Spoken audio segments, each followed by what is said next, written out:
সংক্ষিপ্ত আলোচনার বিষয় হচ্ছে উপলব্ধি। যার যত কাজ আছে, ব্যস্ততা আছে, সবগুলাকে ক্লোজ করে আমার সামনে এসে বসবেন, আলোচনা শুনবেন। আলোচনা শুনে আপনার জীবন পরিবর্তন হবে বলে আমি আশাবাদী। সম্ভবত 2013 সালের 30 ডিসেম্বর নাকি 31 ডিসেম্বর আমি আর উস্তাদ আব্দুর রাজ্জাক বিন ইউসুফ হাফিজাহুল্লাহ শেষ প্রোগ্রাম এখানে করেছিলাম। তারপর থেকে বোধহয় আমার এদিকে আসা হয়নি। দীর্ঘ সময় পর আজকে আবার কিছু কথা বলার জন্য আল্লাহ সুবহানাহু ওয়া তাআলা আমাদেরকে কবুল করেছেন। তো আমরা সেই বিষয়ে কিছু কথা বলবো যাতে আমাদের উপলব্ধি জাগে। উপলব্ধি কি জিনিস? একজন প্যারালাইসিস রোগীকে যদি ডাক্তার বাড়িতে নিয়ে যাওয়া হয়, তার বাম সাইড পড়ে গিয়েছে, এমন লোক দেখেছেন না আপনারা? বাম সাইড পড়ে গিয়েছে, তো ডাক্তার সাহেব একটা পিন নেয়, ছোট্ট পিন, আলপিন নিয়ে খুঁচিয়ে এরকম করে খোঁচায় আর বলে আপনি কি ব্যথা পাচ্ছেন? তো তিনি যদি বলেন যে জি না, আমি বুঝতে পারছি না, তখন ডাক্তার বুঝতে পারে যে এই সাইডটা অসাড় হয়ে গেছে। ওটাকে ইংরেজিতে বলা হয় প্যারালাইসিস। তো ওই পিনটা তুলে যদি আবার ডান হাতে মারা হয়, সে চিৎকার করে উঠবে। অথবা আমরা যারা এখানে উপস্থিত রয়েছি তাদেরকে যদি পিন দিয়ে খোঁচা দেওয়া হয়, তাহলে তারা চিৎকার করে উঠবে। কেন? তাদের উপলব্ধি আছে। আর উপলব্ধি যার নাই, সে হচ্ছে প্যারালাইসিস রোগী। আমরা মানুষ হিসাবে আল্লাহ তাআলার জমিনে এসেছি, মুসলমান হিসাবে আল্লাহ সুবহানাহু ওয়া তাআলা আমাদেরকে রেখেছেন এই আল্লাহর জমিনে। মুসলমানের যে মুসলমানিত্ব, যা দায়িত্ব, এই দায়িত্ব অনুযায়ী আমরা আমাদের জীবনটা কতটা ঢেলে সাজাতে পেরেছি আর কতটা দ্বীন ইসলাম থেকে বাইরে আছি, এটার জন্য দরকার হচ্ছে আমাদের উপলব্ধি। কেমন? আপনি রাস্তার পাশ দিয়ে যাচ্ছিলেন, হঠাৎ করে দেখলেন যে একটা বাড়ি দাও দাও করে জ্বলছে। আপনার আমার ভেতরে অনুভূতি জাগবে কি জাগবে না? জাগবে না? মনে হবে ইস কি অবস্থা হলো, বাড়িটা পুড়ে গেল, এরকম অনুভূতি জাগবে। রাস্তা দিয়ে যাচ্ছিলেন, একজন ব্যক্তি বাইকে অ্যাক্সিডেন্ট করে কাতরাচ্ছে পড়ে, দেখে কষ্ট লাগবে কি লাগবে না? লাগবে। কেন? আমাদের মন আছে তাই, আমাদের উপলব্ধি আছে তাই একজন মানুষকে বিপদে পড়তে দেখে আমাদের কষ্ট লাগে। এখন আপনাকে প্রশ্ন, কোরআনুল কারীম আপনারা অনেকে হয়তো পড়তে পারেন, না হলে শুনতেও পান, জুমার দিনে 5 ওয়াক্ত কোরআনুল কারীম। কখনো কি কোরআনুল কারীম পড়তে পড়তে বা শুনতে শুনতে কোথাও কি আটকে গিয়েছেন? ইস এরকম কেন, আয়াতটা এমন কেন, ভেতরে কি মোচড় দিয়ে উঠেছে, আল্লাহ তাআলা এমন বলেছেন, এরকম কারণ হয়েছে? We are all paralysis here. আমরা সবাই প্যারালাইসিস রোগী। কেন? আজকে যদি মক্কার মসজিদের বা মদিনার মসজিদের সালাত দেখেন, দেখবেন ইমাম সাহেবও কাঁদছে, পেছনের মুসল্লিরাও কাঁদছে। কারণ তাদের অন্তরটা হচ্ছে সুস্থ। আমাদের অন্তরটা এমন প্যারালাইসিস যে আমরা কোরআনকে বোঝার জন্য নিজে পরিশ্রম তো করি না, আর কোরআনকে বুঝে যে একটু চোখে পানি আসবে বা একটু ভয়ে কাঁদবো বা একটু জান্নাতের কথা আসলে একটু চোখটা মানে মুখটা ফ্ল্যাশ হবে, আনন্দে ভরে যাবে, এমন দৃশ্য আমাদের 40, 50, 60, 70 বছর অনেকে বাবা জীবন নামাজ পড়ছে, তার একদিনও আসেনি। দেখেন কি বলেন, কথা বলছেন না? আমার এই কথা বলাই তো যাবে না, আপনি আমার এলাকার লোক বুঝবেন না। মানে এটা তো আমি দিনাজপুরে বলি, এটা তো পুরুলিয়াতে বলি, তো বাংলাদেশে বলি, আপনি তো সবাই, আপনারা তো সবাই বুঝবেন আমার কথা। কিন্তু আপনারা আমি যা বলছি সেটা কি ক্লিয়ার কাট বুঝতে পেরেছেন? যে ওই লোকগুলা ফজরে কাঁদে কোরআন শুনে, ইমাম সাহেবটাও কাঁদে, কি ব্যাপার? তাহলে আমাদের চেয়ে কি বেশি পাপী না? তো আমাদের চেয়ে বেশি পরেজগার, কিন্তু তারা কান্না করছে পেছনে কারণ কি? তাদের এই ভেতরের যে জায়গাটা না, ওটা এখনো প্যারালাইসিস হয়নি। আমরা ওই জায়গায় আমরা প্যারালাইসিস হয়ে গেছে। দেখেন আমি আশাবাদী, ফকিরাবাদ তো এটা, এই ফকিরাবাদের মানুষ যদি আমার বক্তৃতা শুনে তো কালকে ফজরে জায়গা দেওয়া যাবে না। যদি মানুষ হন আপনারা, আর যদি অন্য কিছু হন তো I don't know about that, এ বিষয়ে বলতে পারবো না। আমার বক্তৃতা শুনেন, আপনার জীবন পরিবর্তন হবে। আমি খুব কড়া কথা বলি, আমাকে লেনে হাজার সমালোচনা হয়, কিন্তু এই কড়া কথাগুলো বলি আমার ভাইদের জন্য, যে আমার ভাইরা মসজিদমুখী হোক, আল্লাহওয়ালা হোক। কেননা পৃথিবীতে ফেরাউন পর্যন্ত টিকতে পারেনি, কোন নবী রাসূল টিকতে পারেনি, সবাইকে আল্লাহর কাছে ফিরতে হবে। অতএব এই পরীক্ষার হল থেকে বিদায় নেওয়ার আগেই ভালো করে একটু লেখার চেষ্টা করুন খাতায়, যাতে করে কিছু নাম্বার পেয়ে পাশ করা যায়, কিছু নাম্বার পেয়ে পাশ করা যায়। গোটা কোরআনুল কারীম আপনার আমার বাড়িতে রয়েছে, অথচ সেই কোরআন আমরা পড়ি, কোরআন আমরা শুনি, আমাদের অন্তর পরিবর্তন হয় না। আপনাকে আমি একটা আয়াত দিয়ে আজকে বক্তৃতা করব, একটা আয়াতের প্রাথমিক অংশ আপনাকে একটু শোনাবো, আপনি একটু দেখেন। পুরো সমগ্র কোরআন মানে গঠিত হয়েছে 114টা সূরা দিয়ে। প্রথম সূরা হচ্ছে সূরাতুল ফাতিহা 1 নম্বর, 2 নম্বর সূরার নাম হচ্ছে সূরা বাকারা, 3 নম্বর সূরার নাম হচ্ছে সূরা আল ইমরান, 4 নম্বর সূরার নাম হচ্ছে সূরা নিসা, এরকম করে পরপর শেষে নাস। 3 নম্বর সূরার 102 নম্বর আয়াত। আল্লাহ সুবহানাহু ওয়া তাআলা এই আয়াতের মধ্যে বলছেন, ইয়া আইয়ুহাল্লাযীনা আমানু, ও ঈমানদারগণ যারা ঈমান এনেছো। সাহাবায়ে কেরাম প্রেজেন্ট রয়েছেন, আল্লাহ তাআলা মুহাম্মদ সাল্লাল্লাহু আলাইহি ওয়াসাল্লামের উপরে ওহী নাজিল করছেন, রাসূলুল্লাহ সাল্লাল্লাহু আলাইহি ওয়াসাল্লামের উপরে আল্লাহ সুবহানাহু ওয়া তাআলা ওহী নাজিল করছেন। আল্লাহ সুবহানাহু ওয়া তাআলা এই বাক্যটা আল্লাহ রাসূলকে দিচ্ছেন, আর আল্লাহ রাসূল পড়ছেন, আল্লাহ সুবহানাহু ওয়া তাআলা পাঠাচ্ছেন জিবরাইল আলাইহিস সালামের মাধ্যমে। আরটা কি, ইয়া আইয়ুহাল্লাযীনা আমানু ইত্তাকুল্লাহা হাক্কা তুকাতিহি ওয়া লা তামুতুন্না ইল্লা ওয়া আনতুম মুসলিমুন। সরল অনুবাদ, ইয়া আইয়ুহাল্লাযীনা আমানু, হে ঈমানদারগণ, ইত্তাকুল্লাহ, আল্লাহকে ভয় করো। ঈমানদারগণ আল্লাহকে ভয় করো, হাক্কা তুকাতিহি, আল্লাহর যে হক, এই হক আদায় করে ভয় করো। ওয়ালা তামুতুন্না, তোমরা মারা যেও না, ইল্লা ওয়া আনতুম মুসলিমুন, মুসলমান না হয়ে। এই আয়াতটা সেদিন নাজিল হয়েছিল, সাহাবায়ে কেরাম শুনেছিলেন, আজকে ফকিরাবাদের মানুষ আমার মুখ থেকে শুনলো। সরল সোজা সুন্দর একটা মানে, হে ঈমানদারগণ তোমরা আল্লাহকে ভয় করো, আল্লাহর হক আদায় করে ভয় করো, খবরদার তোমরা মুসলমান না হয়ে মৃত্যুবরণ করো না। সব মানুষ বসে আছে, একজনের হার্ট অ্যাটাক হয়নি, একজনের গায়ের লোমটা দাঁড়িয়ে যায়নি, কারোর অন্তরটা ভেতরে ভয় দ্বারা পরিপূর্ণতা আসেনি, এবার আসবে। কেমন? সাহাবায়ে কেরামের উপরে যখন এই আয়াতকে পড়ানো হলো, এই আয়াতকে বলা হলো, প্রায় সাহাবীরা তাহাজ্জুদের সালাত আদায় করতেন, রাতে ইবাদত করতেন, আল্লাহর দরবারে গভীর রাতে উঠে কাঁদতেন। সাহাবীরা বুঝলো যে আল্লাহ সুবহানাহু ওয়া তাআলা যখন এই আয়াত নাজিল করেছে, তার মানে আল্লাহর যে হক, ওই হক অনুযায়ী আমরা চলতে পারছি না। খুব কঠিন কথা বলছে আপনাদের সামনে। সাহাবীরা কি মনে করছে যে আমাদের উপর আল্লাহ আয়াত নাজিল করলো মানে আল্লাহর যে হক, ওই হক অনুযায়ী আমরা চলতে পারছি না। আগে যাওয়ার আগে একটু 1 মিনিট, আপনার মা আমার মা কি করেছে আমাদের জন্য? 10 মাস পেটে রেখেছে, 2 বছর দুধ খাওয়িয়েছে, খাবার তুলে খাওয়িয়েছে, রাত্রিবেলা যখন পেশাব করে ফেলতাম বিছানায়, মা ভিজা কাপড়ে থাকতো, আমাদেরকে একটু ঠান্ডা যাতে না লাগে তার জন্য বারবার করে ডাইপার, বারবার করে কাঁথা চেঞ্জ করেছে।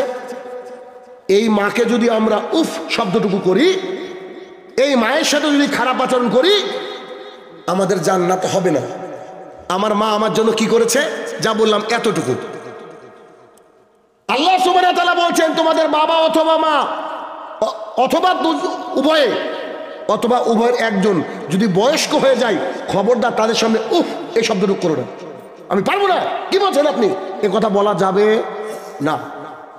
আপনার আব্বা আম্মা যতই খারাপ আচরণ করুক না কেন, you have no permission to say loudly in front of your parents, আপনার ক্ষমতা নাই, আপনি বলতে পারবেন না আপনার মা বাবার সামনে যে না না না এটা করো না ওটা করো না, আপনি বলতে পারবেন আপনার পারমিশন নাই। কেন? ওরা আমাদেরকে জন্ম দিয়েছে তাই, ওরা আমাদেরকে খেতে দেয় তাই। আচ্ছা, পঞ্চায়েতের প্রধান 3 লাখ টাকা এসেছিল ঘরের জন্য, ওই যে আবাস যোজনার ঘর। পঞ্চায়েতের প্রধান নগদ 1 লাখ খেয়েছে, খাওয়ার পর আপনাকে 2 লাখ টাকা দিয়েছে। তারপর থেকে পঞ্চায়েতের প্রধানের সাথে যেদিন দেখা হয় সেদিন সালাম দেন আপনি। কেন? 2 লাখ টাকা দিয়েছে। ও যদি সারা জীবনে আপনার সামনে চুরি করে তো ফকিরাবাদের মানুষকে আপনি বলবেন না কেন? ওই যে 2 লাখ পেয়েছেন, ওর হক ওইটা। আপনার মুখটা বদ্ধ হয়ে গেছে। এরা মানুষ আপনার বিরুদ্ধে বলতে গিয়েছে, ওদের চাচা আসেন একটু চা খাই, ব্যাস 5 টাকা চায়ে চাচার বিরুদ্ধে আর কথা হয়নি। হয় কি হয় না? তাহলে চায়ের হক, ঘরের হক, বাবা মার হক। এবার একবার ভাবেন তো আমার আল্লাহ তাআলার হক কি হতে পারে? 2020 সাল এক ব্যক্তি 1 ব্যাগ ভর্তি টাকা নিয়ে গিয়ে ডাক্তারকে বলছে এই নেন টাকা, আমার বাবাকে এট এনি কস্ট আপনি আমার বাবাকে বাঁচান। তখন ডাক্তার বলছে আমরা অক্সিজেনের সিলিন্ডার পাচ্ছি না। সেই লোকটা বলছে কোটি টাকা হলো আমি দিব, আপনি অক্সিজেনের সিলিন্ডার ব্যবস্থা করে আমার বাবার জীবন বাঁচান। তো ডাক্তার বলছে যে আমাদের অক্সিজেন নাই। একটা অক্সিজেনের সিলিন্ডার বিক্রি হচ্ছে কোথাও 1 লাখ, কোথাও 20,000, কোথাও 30,000। ইমানদারিতে বলেন তো আল্লাহ সুবহানাহু ওয়া তাআলা আজকের যে অক্সিজেন নিয়েছি তার বিল চেয়েছে? গোটা ফকিরাবাদের মানুষকে যদি আল্লাহ তাআলা বলেন তোমাদেরকে আমি 60 বছর হায়াত দিলাম, 100 বছর হায়াত দিলাম, তোমরা আমাকে খালি 1 মাসের অক্সিজেনের বিল দিবা, পারবো? সম্ভব? বিজ্ঞানীরা বলছে আল্লাহ তাআলা সূর্যের আলো যদি পৃথিবীতে না আসে তাহলে পৃথিবীর সমস্ত খাবার নষ্ট হয়ে যাবে। মুয়াজ্জিন ফজরের সময় বলছে হাইয়া আলাস সালাত, মসজিদে আসো, আসসালাতু খায়রুম মিনান নাওম। তোমার যে ঘুমের চেয়ে নামাজ বহু গুণে উত্তম। So you have to come to the mosque, তোমাকে মসজিদে আসতে হবে। আপনি লেপটা জড়িয়ে স্ত্রীকে জড়িয়ে শুয়ে আছেন, তারপরেও আল্লাহ তাআলা শয়তান পাঠিয়ে আপনাকে আমাকে মেরে ফেলেনি। রাসূলুল্লাহ সাল্লাল্লাহু আলাইহি ওয়াসাল্লাম বলেছেন এফাউল্লাহা, দাড়িটাকে ছেড়ে দাও, ওয়াসু সারেফ, গোঁফটাকে ছাটো। দাড়ি চাছা, দাড়ি কাটা, দাড়ি ছাটা সবগুলা মহাপাপ। কেন? এটা হচ্ছে ওয়াজিব, এটা সুন্নাত নাই। প্রতিদিন আমরা এটাকে চেঁচে বাথরুমের মধ্যে ফেলে দিয়ে চলে যাচ্ছি। আমি মিলিটারির বাচ্চা, মিলিটারি, আমি চলে যাচ্ছি, কত বড় আমার ক্ষমতা। অথচ এখন মারা গেলে ওর বাবার ক্ষমতা না সামনে 1 ধাপ যাওয়ার, ওই সেই লোকটাকে আল্লাহ তাআলা এখনো উঠিয়ে দেয়নি। এদেশের এক শ্রেণীর মানুষ আমাদের উপরে অত্যাচার করছে, নিশ্চয়ই বুঝতে পারছেন কারা আমাদের উপরে অত্যাচার করছে। আল্লাহ তাআলা কি দেখে না? দেখে। আল্লাহ তাআলা সহ্য করেছে। আল্লাহ মানুষকে ছাড় দেন, ছেড়ে দেন না, একদিন ধরবে, একদিন তাকে জবাব দিতেই হবে। যে কোনো মূল্যে তাকে আল্লাহ তাআলা পাকড়াও করবেই করবে। এবার আপনাকে আমি কি দিয়ে বুঝাবো যে আল্লাহ তাআলার হক কতটা? সাহাবায়ে কেরাম ভাবছে বাবা মার হক যদি এত হয়, 1 কাপ চায়ের বিল যদি এত হয়, তাহলে আমি আল্লাহ তাআলার জন্য 5 ওয়াক্ত সালাত আদায় করি, রাতেও তাহাজ্জুদ পড়ি, তো আমার মনে হয় আল্লাহ আমাদের উপরে রাজি খুশি না, তাই এই আয়াত নাজিল করে দিলেন। এবার সাহাবীরা কি করতে শুরু করলো? সারা রাত দাঁড়িয়ে তাহাজ্জুদের সালাত আদায় করতে শুরু করলো। কেন? বোধহয় আল্লাহ আমাদের উপরে রাজি না। সাঈদ ইবনে জুবাইর রাদিয়াল্লাহু তাআলা আনহু বলেন, আমরা রাসূলুল্লাহ সাল্লাল্লাহু আলাইহি ওয়াসাল্লামের কাছে গিয়ে বললাম, আল্লাহ রাসূল, আল্লাহ তাআলা যে কোরআনের আয়াত নাজিল করেছে এইটা আপনার সাহাবীদের উপরে আমাদের উপরে খুব ভারী হয়ে যাচ্ছে। আমরা দিনে খুব পরিশ্রম করি, রাতে টুকটাক তাহাজ্জুদের সালাত আদায় করি, কিন্তু কি করে কি করব হিসাব যে পাচ্ছি না। সারা রাত দাঁড়িয়ে আছে, আল্লাহর জন্য কাঁদছি। আল্লাহ কি আমাদের উপরে দয়া করবে না? আল্লাহ কি আমাদের উপরে একটু রহমত বর্ষণ করবে না? আমরা যে বিপদে পড়ে আছি, আমরা কি করব? আপনি আমাদেরকে রাস্তা বলে দেন। আল্লাহ সুবহানাহু ওয়া তাআলা এই আয়াত কেন নাজিল করলেন? তিনারা ভয়ে ভীত সন্ত্রস্ত হয়ে গিয়েছিলেন যে আল্লাহ তাআলা বলছে আমার হক আদায় করে ভয় করো। আল্লাহর হক আদায় করা সম্ভব নয়। তাহলে কি করলে আল্লাহ খুশি হবে? কি করলে খুশি হবে? সামান্য মেয়েটাকে পাঠিয়েছেন অন্যের বাড়িতে, বিয়ে দিয়েছেন, তাদেরকে খুশি করার জন্য কত ন্যায় অন্যায় করছেন, অথচ আল্লাহকে কি করে খুশি করবেন? এবার চিন্তা করেন। সাহাবায়ে কেরাম থরথর করে কাঁপতে লাগলো, সারা রাত তাহাজ্জুদের সালাত আদায় করতে করতে পা গুলো ফুলে গেল। আল্লাহ কি করব? কারণ তুমি আমাদের উপরে বোধহয় নারাজ, তাই আয়াত নাজিল করেছো। সাইদ ইবনে জুবাইর রাদিয়াল্লাহু তাআলা বলছেন যে সাহাবীদের উপর খুব ভারী পড়ে গেল। আমাদের প্রতিপালক আল্লাহ সুবহানাহু ওয়া তাআলা, যিনি দয়া রহমতের ভান্ডার, তিনি আমাদের যারা মুসলিম, যারা তার বান্দা, প্রকৃত বান্দা, তাদেরকে কখনো কষ্টে ফেলতে চান না। তার জন্য তো 50 ওয়াক্ত সালাতকে 5 ওয়াক্ত করেছেন। আর আনাস ইবনে মালিক রাদিয়াল্লাহু তাআলা আনহু বলেন, রাসূলুল্লাহ সাল্লাল্লাহু আলাইহি ওয়াসাল্লাম বলেছেন, যে ব্যক্তি দৈনিক 5 ওয়াক্ত সালাত আদায় করবে, আমি আল্লাহ তাআলা তাকে 50 ওয়াক্তের নেকি প্রতিদিন দেব। কি দিয়ে বোঝাবো আল্লাহ কাকে বলে? আল্লাহর রহমত কি আপনাকে কি দিয়ে বোঝাবো? আল্লাহর রহমত দেখবেন, লোকটার ছেলেটার বয়স 5 বছর, ডাক্তারের কাছে নিয়ে গিয়েছে, তো ডাক্তার বলছে যে এর ডায়াবেটিস হয়েছে। ছেলেটার বয়স 3 বছর, ডাক্তারের কাছে নিয়ে গিয়েছে, বলছে যে এই ছেলেটা দেহে যে রক্ত তৈরি করার জায়গা এটা নষ্ট। একটা ছেলের বয়স 7 বছর, তাকে ডাক্তারখানায় নিয়ে যাওয়া হয়েছে, তো ডাক্তার বলছে যে এর ভেতরে কিডনিটা অচল। পৃথিবীতে আসলে কত অন্যায়, কত কি ঘটে, কিন্তু আমার আল্লাহ সুবহানাহু ওয়া তাআলা মায়ের পেটে একটা বাচ্চাকে 9 মাস 10 মাস রাখেন, একদিনও তার ডায়াবেটিস হয় না, পেটের মধ্যে ডাক্তারখানা নেই। অটোমেটিকলি আমার মায়ের বুকের দুধ আমাকে আল্লাহ তাআলা পান করিয়েছেন, কোনোদিন অক্সিজেনের ঘাটতি হয়নি, কোনোদিন নেবুলাইজার মুখে লাগাতে হয়নি। আমার আল্লাহ সুবহানাহু ওয়া তাআলা সব দিতে পারেন। দেখেছেন, বাচ্চার চোখ দিয়েছে আল্লাহ, বাচ্চার লিঙ্গ দিয়েছে, হাত পা সুন্দর দিয়েছে। আমার প্রতিপালক কত দয়াময়, বাচ্চার কিন্তু দাঁতটা দেয়নি। যদি দাঁতটা দিত তাহলে মায়ের পেটে থেকে বাচ্চা কি করতো একবার কি খেয়াল করেছেন? একবার কি কল্পনা করেছেন আপনি? আমাদের প্রতিপালক মায়ের পেটে একটা বাচ্চাকে সেফ রাখলো, তারপরে দুনিয়াতে যখন আলো দেখালো তখন তার মা বাবা তাকে লালন পালন করলো, কত ডাক্তার কত কি করলো, কিন্তু ভেতরে একদিনও ডাক্তার দেখাতে হয়নি। এখন যা চলে সব বাটপারি, এগুলো ব্যবসা। আজ থেকে 60 বছর আগে এত সিজার হয়নি, এখন হচ্ছে কেন? ওষুধের মাধ্যমে, এটা ডাক্তারদের ব্যবসা। এটা তাহলে কি আল্লাহ সুবহানাহু ওয়া তাআলার হক আপনি আমি কি করে আদায় করব? সাহাবায়ে কেরাম যখন থরথর করে কাঁপলেন, আমাদের প্রতিপালক আল্লাহ সুবহানাহু ওয়া তাআলা তিনি চান না যে তার বান্দাকে কখনো কষ্ট দেন। আল্লাহ সুবহানাহু ওয়া তাআলা সূরা তাগাবুন আয়াত নম্বর 64 আল্লাহ সুবহানাহু ওয়া তাআলা আয়াত নাজিল করে দিলেন, ফাত্তাকুল্লাহা মাস্তাতাতুম। ও আমার বান্দারা শোনো, আমার হক আদায় করে ভয় করতে বলেছিলাম, আজকে আমি আল্লাহ তাআলা বলছি ফাত্তাকুল্লাহা মাস্তাতাতু, তুমি যতটুকু পারবা অতটুকু হক আদায় করো। সুবহানাল্লাহ বিহামদিহি। আল্লাহ বলতে চাইলেন কি, তোমাকে দাঁড়িয়ে সারা রাত তাহাজ্জুদ সালাত আদায় করতে হবে না। দেখেন, একজন ব্যক্তি যদি খালি 5 ওয়াক্ত সালাত আদায় করে, তো সে ব্যক্তি যদি ইসলামের বিধিবিধান মানে, সে ব্যক্তি জান্নাতে যেতে পারে। আল্লাহ কখনো বলেনি যে তোমাকে ওই কি তাহাজ্জুদের সালাত আদায় করতেই হবে, বলেছে তাহাজ্জুদের সালাত আদায় করতে হবে, কথা বলেছে কি? কিন্তু মুহাম্মদ সাল্লাল্লাহু আলাইহি ওয়াসাল্লাম বলেছেন, আবু হুরায়রা রাদিয়াল্লাহু তাআলা আনহু বলেন, রাসূল সাল্লাল্লাহু আলাইহি ওয়াসাল্লাম বলেছেন, যে এই চোখ আল্লাহ তাআলার ভয়ে কাঁদে, ওই চোখ জাহান্নামে ঢোকা অত কষ্টকর, ঠিক তেমন তোমরা যেমন দুনিয়ার বুকে গাভীর বাট থেকে দুধ বের করে ওর মধ্যে ঢোকানো যত কষ্টকর, এই ব্যক্তিকে জাহান্নামে ঢোকানো তত কষ্টকর। যেই চোখ আল্লাহ তাআলার ভয়ে কাঁদে, ওই চোখ জান্নাতে প্রবেশ করবেই করবে, এটা জাহান্নামে যাবে না। কোথায় সময় হতো, কত ব্যস্ত আমরা, কত টাকা পয়সা আমাদের, কত কি করতে ব্যস্ত, কিন্তু আল্লাহ তাআলার জন্য নিজের জন্য একটু কাঁদতে পারি না ফজরের আগে উঠে। এটা যে আমাদের পরিস্থিতি। আল্লাহ সুবহানাহু ওয়া তাআলা তার বান্দার জন্য সহজ করে দিলেন। আল্লাহ তাআলা কি বললেন, আমার হক তোমরা যতটুকু পারো আদায় করো, আমি তোমাদেরকে পাকড়াও করব না। সাহাবায়ে কেরাম স্বস্তি পেয়ে গেলেন। যাক, আলহামদুলিল্লাহ যে আল্লাহ সুবহানাহু ওয়া তাআলা আমাদের উপর অনেক দয়া করলেন। মুজাহিদ রহমতুল্লাহ আলাইহি ইনি একজন তাবেঈ।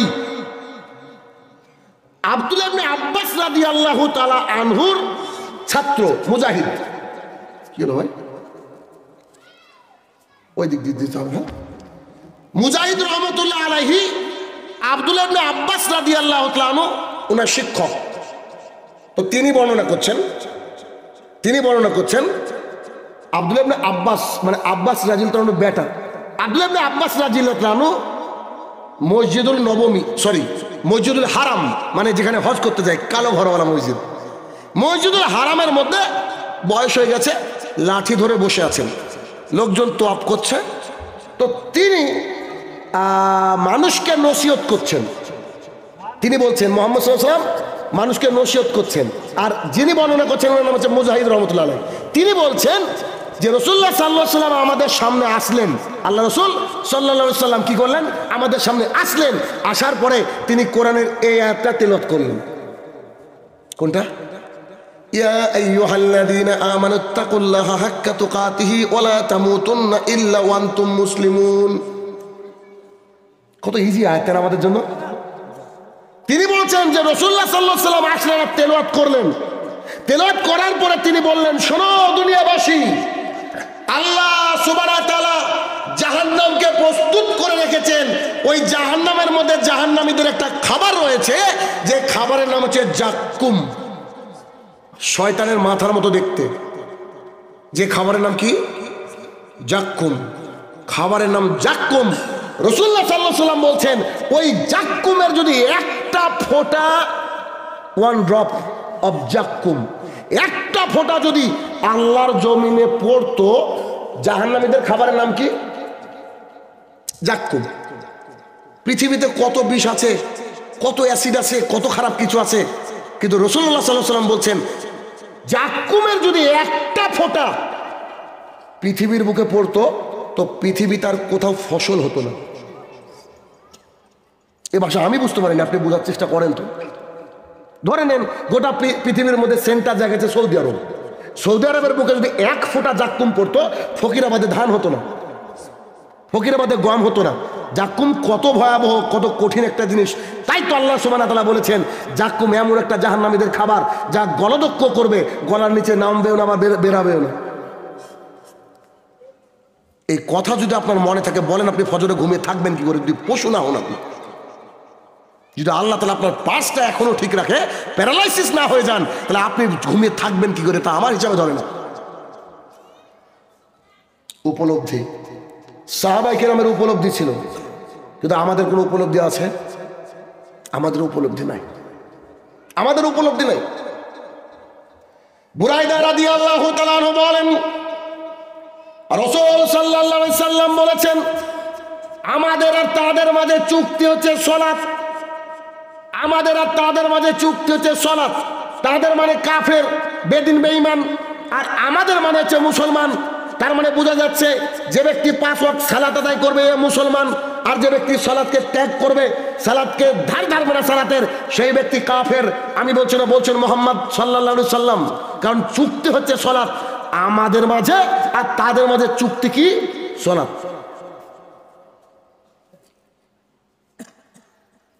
আনাস রাদিয়াল্লাহু তাআলা আনহু বলেন, রাসূল সাল্লাল্লাহু আলাইহি সাল্লাম বলেছেন, কিয়ামতের মাঠে আল্লাহ তাআলা সবচেয়ে প্রথমে জিজ্ঞাসা করবে, জনাব তুমি কি সালাত আদায় করতে? তো জি করেছি। এই দেখো এবার তোমার এগুলা কাজে লাগবে। তুমি কি সালাত আদায় করতে? জি না করিনি। তাহলে হজ কাজে লাগবে না, ওমরা কাজে লাগবে না, টাকা কাজে লাগবে না, ধন সম্পদ কাজে লাগবে না, বেটা বেটি কাজে লাগবে না, পৃথিবীতে যা করেছেন সব বৃথা। এজন্য আমি বলি, বিদেশে যখন যাবেন তো পাসপোর্ট তো লাগবে, আর পাসপোর্ট করার আগে লাগবে আধার কার্ড। উইদাউট আধার কার্ড আপনি পাসপোর্ট করতে পারবেন না। তাহলে কি? আগে আধার কার্ড লাগবে, আগে সালাত লাগবে, তারপর অন্য কিছু। আল্লাহ তাআলা যদি একবার বলতেন এটা যথেষ্ট ছিল। আল্লাহ সুবহানাহু ওয়া তাআলা কোরআনে 82 বার বলেছেন, আকিমিস সালাত, তোমরা সালাত কায়েম করো। একজন ব্যক্তি চুরি করেছে, মহা অন্যায় করেছে, ও চুরি করলে যে জাহান্নামে যাবে আমি জানি না। একজন ব্যক্তি অপরের সম্পদকে ছিনিয়ে নিয়েছে মানে জাহান্নামে যাবে এমনটা না। ওকে তাহাজ্জুদ দিয়ে শোধ করতে হবে, ওই দিন ওকে সালাত সিয়াম দিয়ে শোধ করতে হবে, এটা ভিন্ন কথা। কিন্তু কোনো ব্যক্তি যদি সালাতকে ত্যাগ করে, তো এই ব্যক্তি জাহান্নামে যাবে। কেন? দেখেন সূরা মুদ্দাসির 42 এবং 43 নম্বর আয়াত, আল্লাহ সুবহানাহু ওয়া তাআলা বলছেন, মা সালাকাকুম ফিস সাকার। দেখবেন দুনিয়াতে এক শ্রেণীর মানুষ আছে, অনেকে আছে আলহামদুলিল্লাহ, যে যারা বক্তার বক্তৃতা শুনে, আমাদের বক্তৃতা শুনে, ইয়াং কালে দাড়ি রেখে দিয়েছে, অল্প বয়স দাড়ি রেখেছে, টাকনুর উপরে প্যান্ট, 5 ওয়াক্ত সালাত আদায় করতে যাচ্ছে। তো চায়ের দোকানের সামনে যখন যাই, চাচা প্রতিদিন টিটকিরি মারে, বাপ মৌলবি হলি কবে, বলে না, বলে না। আবার যদি চাচাকে বলা হয় চাচা চলেন একটু নামাজ পড়ে আসি, তো বলছে তোরাই নামাজ পড়গা, আমাদের নামাজ না হলে ইমান ঠিক আছে। ফকিরাবাদের লোককে বলছি ইবলিসকে দেখেছেন? যদি না দেখেন ওই চাচা ইবলিস, ওকে দেখে নেন। ওই যে চাচা আপনাকে আমাকে নিয়ে হাসাহাসি করলো, আল্লাহ ছাড় দেন কিন্তু ছেড়ে দেন না। এখন একটা ওই এরকম নিচু জায়গায় সাইকেল নিয়ে যাচ্ছেন, তো যাওয়ার সময় তো মজা লাগবে, উঠতে তো হবে বাড়ি যেয়ে দিকে, ঠিক আছে না? তো চাচা চায়ের দোকানে বসে কি বলছে, তোরাই নামাজ পড় রে বাপ, ও শালা দাঁড়িয়ে আল্লাহরা সব চোর আমরা জানি, বলে না? এইভাবে বলে, হবু হয়ে চাচা এইভাবে বলে, যা এভাবে যা, তোরা নামাজ পড়, তোরা নামাজ পড়ে দেবে, আমরা আগে জান্নাতে চলে যাবো, চাচা বলছে। আচ্ছা এই চাচা কি জান্নাতে যাবে? এই চাচা মোটামুটি যদি সলাত আদায় না করে, শ্যাম পালন না করে, হেদায়েত না পায়, তাহলে কোথায় যাবে? জাহান্নামে। ওই চাচা যে আপনাকে টিটকিরি মারলো, আপনার মকা আসবে না? এবার দেখেন, আপনি ধরেন জান্নাতে যাচ্ছেন, তখন দেখেন চাচা জাহান্নামে, তখন চাচাকে জিজ্ঞেস মা সালাকাকুম ফিস সাকার, ও চাচা কি ব্যাপার জাহান্নামে কেন? এবার আপনার মকা, চাচা কি ব্যাপার? ওই যে বলতেন সলাৎ ছাড়া আমি একদম ইমানদার, পাক্কা ইমানদার লোক, তো আপনি জাহান্নামে কেন চাচা? তো চাচা বলছে কানুলাম না কুমিনাল মুসল্লিন, আমি যে মুসল্লি ছিলাম না। ফিরার রাস্তা আর আছে? বলেন ফিরার রাস্তা আর আছে? আর নাই। কারণ ধনুক থেকে তীর ছুটে গেলে ওটা যেমন ধরা যায় না, একবার শ্বাস বেরিয়ে গেলে ওর কোনো কাজ নেই, শেষ, চাইলেও ইবাদত করতে পারে না। তাহলে কি সালাত আদায় করতে হবে। একটু আপনাকে একটা জিনিস দেখাই, সেটা হচ্ছে, এটা হাদিস আছে লম্বা, শর্ট করে বলি।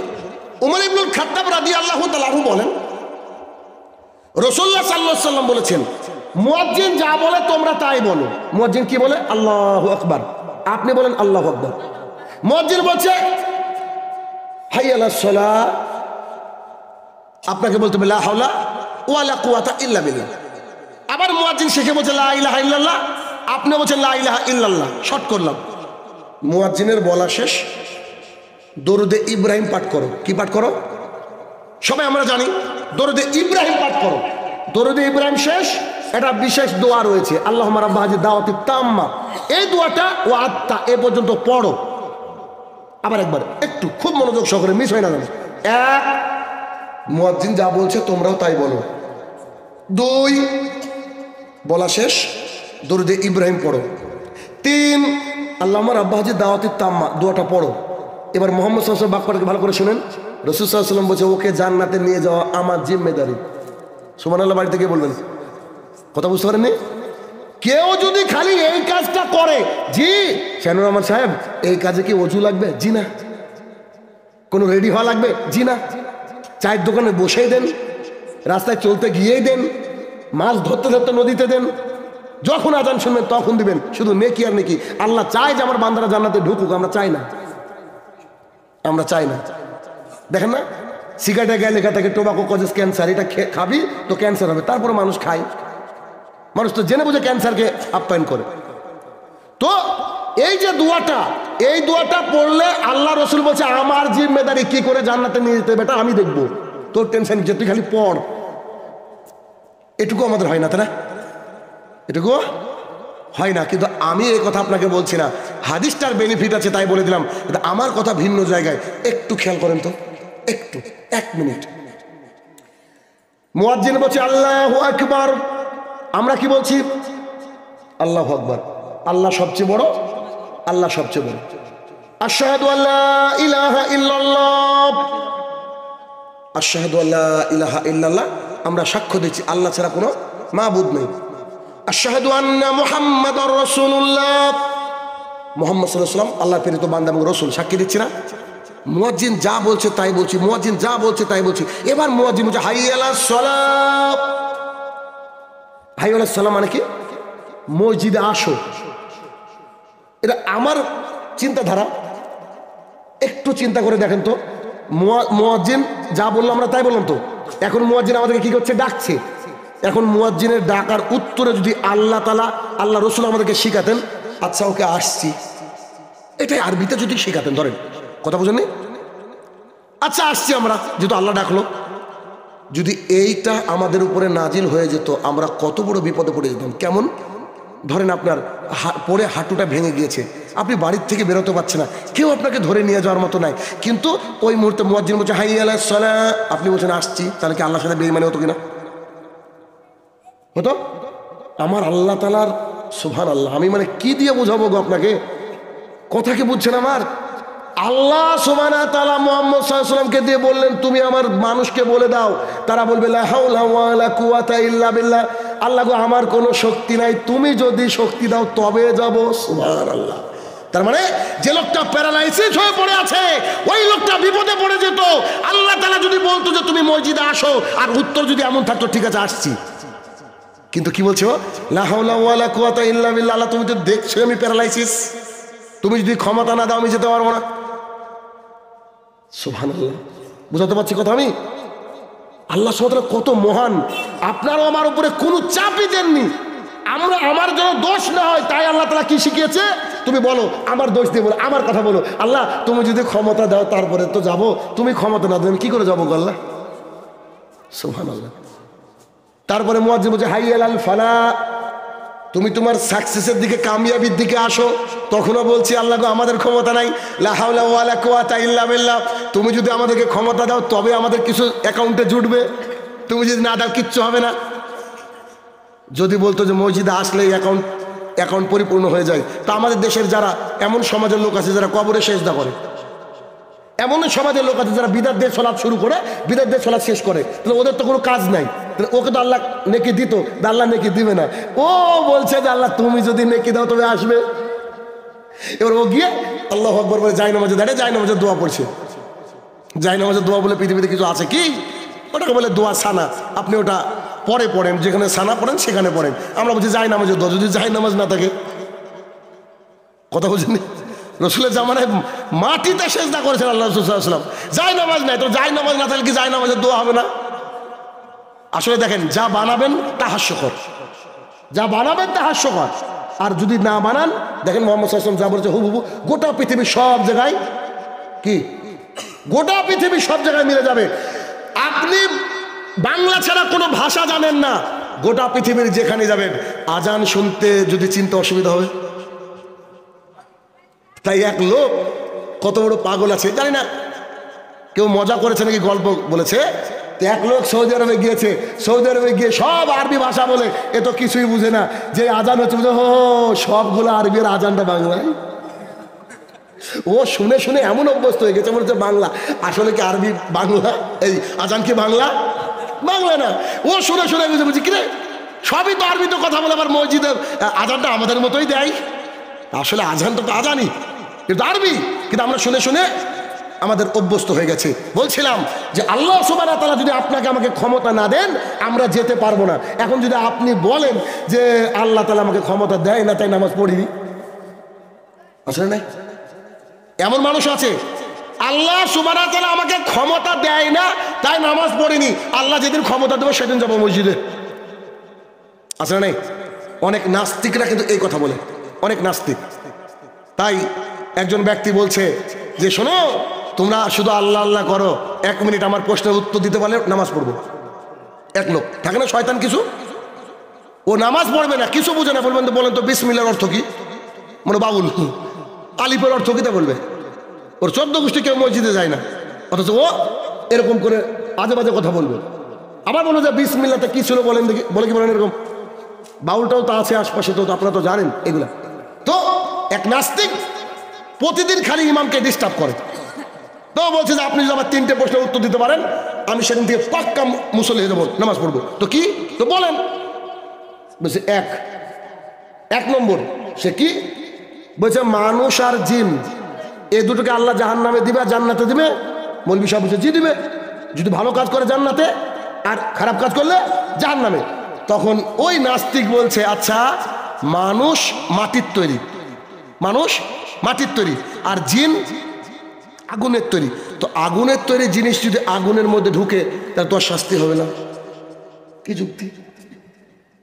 ওর যুক্তিকে তো ফেলে দেওয়ার মতো না, যে আগুনের তৈরি জিনিস তাহলে মানুষ নেই শাস্তি পেল, তা আগুনের তৈরি জিনিস যদি আগুনের মধ্যে ঢুকে তাহলে আবার অসুবিধা কি? তখন বলছে আর কোনো প্রশ্ন? তো বলছে যে যা দেখা যায় না তা বিশ্বাস করিনি, তোমার আল্লাহকে দেখাও, তোমার আল্লাহকে দেখাও, তারপরে বিশ্বাস করবো। তো ইমাম সাহেব বলছে আর কিছু? তো বলছে যে আর কিছু বলতে গেলে আর একটা প্রশ্ন আছে। তো কি? তো দেখেন, 1 নম্বর প্রশ্ন কি ছিল? জিন আগুনের তৈরি, তো জিনকে যদি আল্লাহ আগুনের মধ্যে দেয় তো আগুনও তো কিছু ক্ষতি হবে না। 2 নম্বর প্রশ্ন কি ছিল বলেন? আমি দেখিনি, তো কি করে বিশ্বাস করবো? 3 নম্বর, মৌলবীরা আপনারাই বলেন আল্লাহর ইশারা ছাড়া গাছের পাতা নড়ে না। যদি শব্দটা ভুল, আল্লাহর ইশারা ছাড়া গাছের পাতাও নড়ে না। আল্লাহ যেদিন ইশারা করবে সেদিন মসজিদে যাব। নাস্তিক বলেছে এই কথা, বুঝলেন? আর আধা লাখখান ইট ছিল মসজিদের পাশে, ইমাম সাহেব দিয়েছে পিঠ বরাবর, ভালো দিয়েছে, বুঝলেন? এবার ও করেছে কি, কোর্ট কেস করেছে, কোর্টে উঠে গিয়েছে। উঠার পরে এবার মৌলবী সাহেবকে ডাকছে, জজ সাহেব আসেন এবার আপনি। মৌলবী সাহেব ইট হাতে করে চলে গেছে। জজ সাহেব বলছে যে আপনাদেরকে দাড়িওয়ালা লোক সম্মান করি, ভালো মানুষ আপনারা, আবার মেরেছেন বেচারাকে, আবার ইট হাতে নিয়ে এসেছেন, এটা তো কাজ আছে আমার। তখন জজ সাহেব বলছে কি কাজ? বলছে দেখেন না, উইটনেস বক্সে উঠেছে। জজ সাহেব এবার বলছে যে বলেন এবার আপনাদের মধ্যে কথোপকথন। বলছে ওনার কি কি প্রশ্ন ছিল জিজ্ঞাসা করেন। তো প্রথম প্রশ্ন কি ছিল? যে জাহান্নাম এর মধ্যে আগুন, আর জিনও আগুনের তৈরি, তাহলে আগুনের তৈরি জিনিস আগুনের তৈরির মধ্যে কোনো কাজ হবে কি? তখন বলছে এইটা কি ছিল তোমার প্রশ্ন? বলছে জি। তো বলছে আল্লাহ সুবহানাহু ওয়া তাআলা বলছে মানুষকে বানিয়েছে মাটি দিয়ে, আর আমার হাতের ইটটাও মাটির, বুঝলেন? আমার হাতের ইটটাও মাটির, আমি মাটির তৈরি জিনিস দিয়ে মাটির তৈরি মানুষকে মেরেছি, তো লাগার তো কথা না বোধহয়। তখন বলছে যে আসলে তো যুক্তি। তখন বলছে যে তাহলে পরবর্তী প্রশ্নের উত্তর দেন। তো কি? তো যা চোখে দেখিনি তা বিশ্বাস করেনি। বলছে কোথায় মেরেছি? পিছনে। কি হচ্ছে? ব্যথা। দেখা, ব্যথা দেখা যায়? ব্যথা তো দেখা যায় না। তখন বলছে 3 নম্বর প্রশ্নের উত্তর কি দিবেন? আল্লাহর ইশারা ছাড়া নাকি গাছের পাতা নয় না, কি উত্তর দিবেন? বলছে আল্লাহ সেদিন ইশারা করেছিল তাই মেরেছি, তুই কি নামাজ পড়বি নাকি আবার দিব? তো বলছে ঠিক আছে আজ থেকে নামাজ পড়বো। কথা বোঝা গেল? তো কিছু আছে এরকম কেন টাইপের লোক আছে যারা সলাতও আদায় করবে না। এটা হচ্ছে অ্যাপেন্ডিক্স। অ্যাপেন্ডিক্স কি বুঝেন? অ্যাপেন্ডিক্স হচ্ছে মনে হচ্ছে দেহের কোনো কাজ নাই, কিন্তু যদি একবার খাবার টাবার কোনো কিছু ঢুকে যায় তোর যন্ত্রণায় পাগল করে দেবে। এই কিসিমের লোক এই এলাকায়ও আছে, এলাকাতেও আছে, সব এলাকা আছে এই ক্যাটাগরির লোক। এমন ভাব নেবে ও একেবারে কোরআন হাদিস সব জানে, কিন্তু সব জানতা গামছা না। তাহলে কি এদের মধ্যে উপলব্ধি নেই? আর একটা কথা ধরেন আমি শাহিনুর রহমান, আমার ছেলে, ধরেন এই যে গাছ আছে, এই গাছটা আমার ছেলে চোখে দেখতে পায়, কানে শুনতে পায়, সুস্থ স্বাভাবিক। আমি এখানে দাঁড়িয়ে আছি, আমার ছেলেকে বলছে বেটা আসো। আমার ছেলে আমার দিকে তাকিয়ে আছে, উত্তর দিল না। দ্বিতীয়বার আওয়াজটা কম হবে নাকি জোর হবে? বলছে আব্বু শোনো, তা আমার দিকে তাকিয়ে আছে, কোনো উত্তর দিচ্ছে না। ইমানদারি তো বলেন তো ফকিরাবাদের কে আছেন খুব মানে শান্ত স্বভাবের মানুষ, যে আপনার পায়ের স্যান্ডেলটা ওখানে তখনও থাকবে? বুঝতে পারেনি? আরে তোর কিছু বলে, তোর বাপ, আমি তোকে আমি ডাকছি তুই শুনতে পাচ্ছিস নি? বলবে কি বলবে না? আল্লাহ শুকরিয়া আদায় করেন। এখন যদি আপনাদের মুয়াজ্জিনকে বলেন আজান দিতেও পারবে? ক্ষমতা আছে? আজানের জন্য নির্দিষ্ট সময় নাই? সময় আছে। তাহলে এই মুয়াজ্জিনকে সিলেকশন করেছেন আল্লাহ তাআলা, ঠিক না? মুয়াজ্জিন নিজের ইচ্ছা মতো আজান দিতে পারে না। যদি বাই চান্স কোনোদিন আজান দেয়ও, দেখবেন প্রথম একবার মুয়াজ্জিন আজান দিলে কোনো অসুবিধা নেই, দ্বিতীয়বার খালি একদিন আজান দিয়ে দেখেন 5 মিনিট পর অর্ধেক গ্রামের লোক চলে আসবে। কি করতে? মারতে, নামাজ পড়তে না। ডবল কেন দিবি? সব তখন মানুষ তো এরকমই। তো ওই ছেলেটাকে আমি 3 বার যখনই ডেকেছি ও শুনেনি, তখন আমার জুতোর গাল বরাবর চলে গেছে। কেন? ও আমার কথা শুনলো না। মুয়াজ্জিন বলছে হাই আলাস সালাহ, প্রতিদিন কবার বলে? তার মানে আমরা কি বহারা নাকি? আমাদের কি কানে কি আওয়াজ যায় না নাকি? বলেন, আওয়াজ যাই। তারপরেও যদি আমরা মসজিদে উপস্থিত না হই, যেমন করে আমার সন্তানটা আমাকে অপমান করছিল, ঠিক তেমন করে আল্লাহকেও অপমান করা হয়। কথা বুঝেননি? আল্লাহ ছাড় দেন, ছেড়ে দেন না। বিচার যদি আল্লাহ প্রতিদিন করতেন, সব শেষ। ফকিরাবাদে ফাঁকা ফিল্ডে বক্তৃতা দিতে হতো, 2-5 জন মানুষ হয়তো বেঁচে থাকতো। চিন্তা করেন ছেলেটা আমার কলিজার টুকরা ছেলে, তাকে আমি 3 নম্বর বেলা জুতা পিটা করছি যে তুই আমার কথা শুনতে পাচ্ছি না। আমার আল্লাহ সুবহানাহু ওয়া তাআলা প্রতিদিন মুয়াজ্জিন করছে 5 বার ডাকো, তো তুমি ডাকো, দেখি কতদিন ডাকো, তুমি কিয়ামত পর্যন্ত ডাকো, ও আসুক। তারপর আমরা চায়ের দোকানে বসে আড্ডা দিচ্ছি, ও যাচ্ছে না। তাই আমি একটা খুব খারাপ ভাষায় একটা কথা বলি যে একটা বেশ্যা, যে বেশ্যাবৃত্তি করে, যে মানে খারাপ মহিলা, নিজের জিসিমকে বিক্রি করে খায়, এই মহিলাটা কোনোদিন এরকম রোডের উপরে বিক্রি করে না, দেহ করে, বাজারের উপরে করে, গোপনে অন্ধকার গলিতে, অন্ধকার ঘরের মধ্যে করে, রাত্রিবেলায় করে। একটা ডাকাত ও চুরি করলে দিনে কখনো করে না, রাত্রিবেলায় গভীর রাতে করে। কিন্তু এই ডাকাত এবং বেশ্যার চেয়ে খারাপ কেন বললাম? এইটা মসজিদ, এটা চায়ের দোকান, এখানে বসে আছে মুয়াজ্জিন বসে হাই আলা সালা, আর ও চা খাচ্ছে, সিগারেট খাচ্ছে, ও ওখানে বসে আছে। বলেন ও হচ্ছে বেশ্যা ভালো না? কথা বুঝেন না আমার? ও তো মেয়েটা জানে যে খারাপ কাজ, কিন্তু ও কি করছে? লুকিয়ে করছে।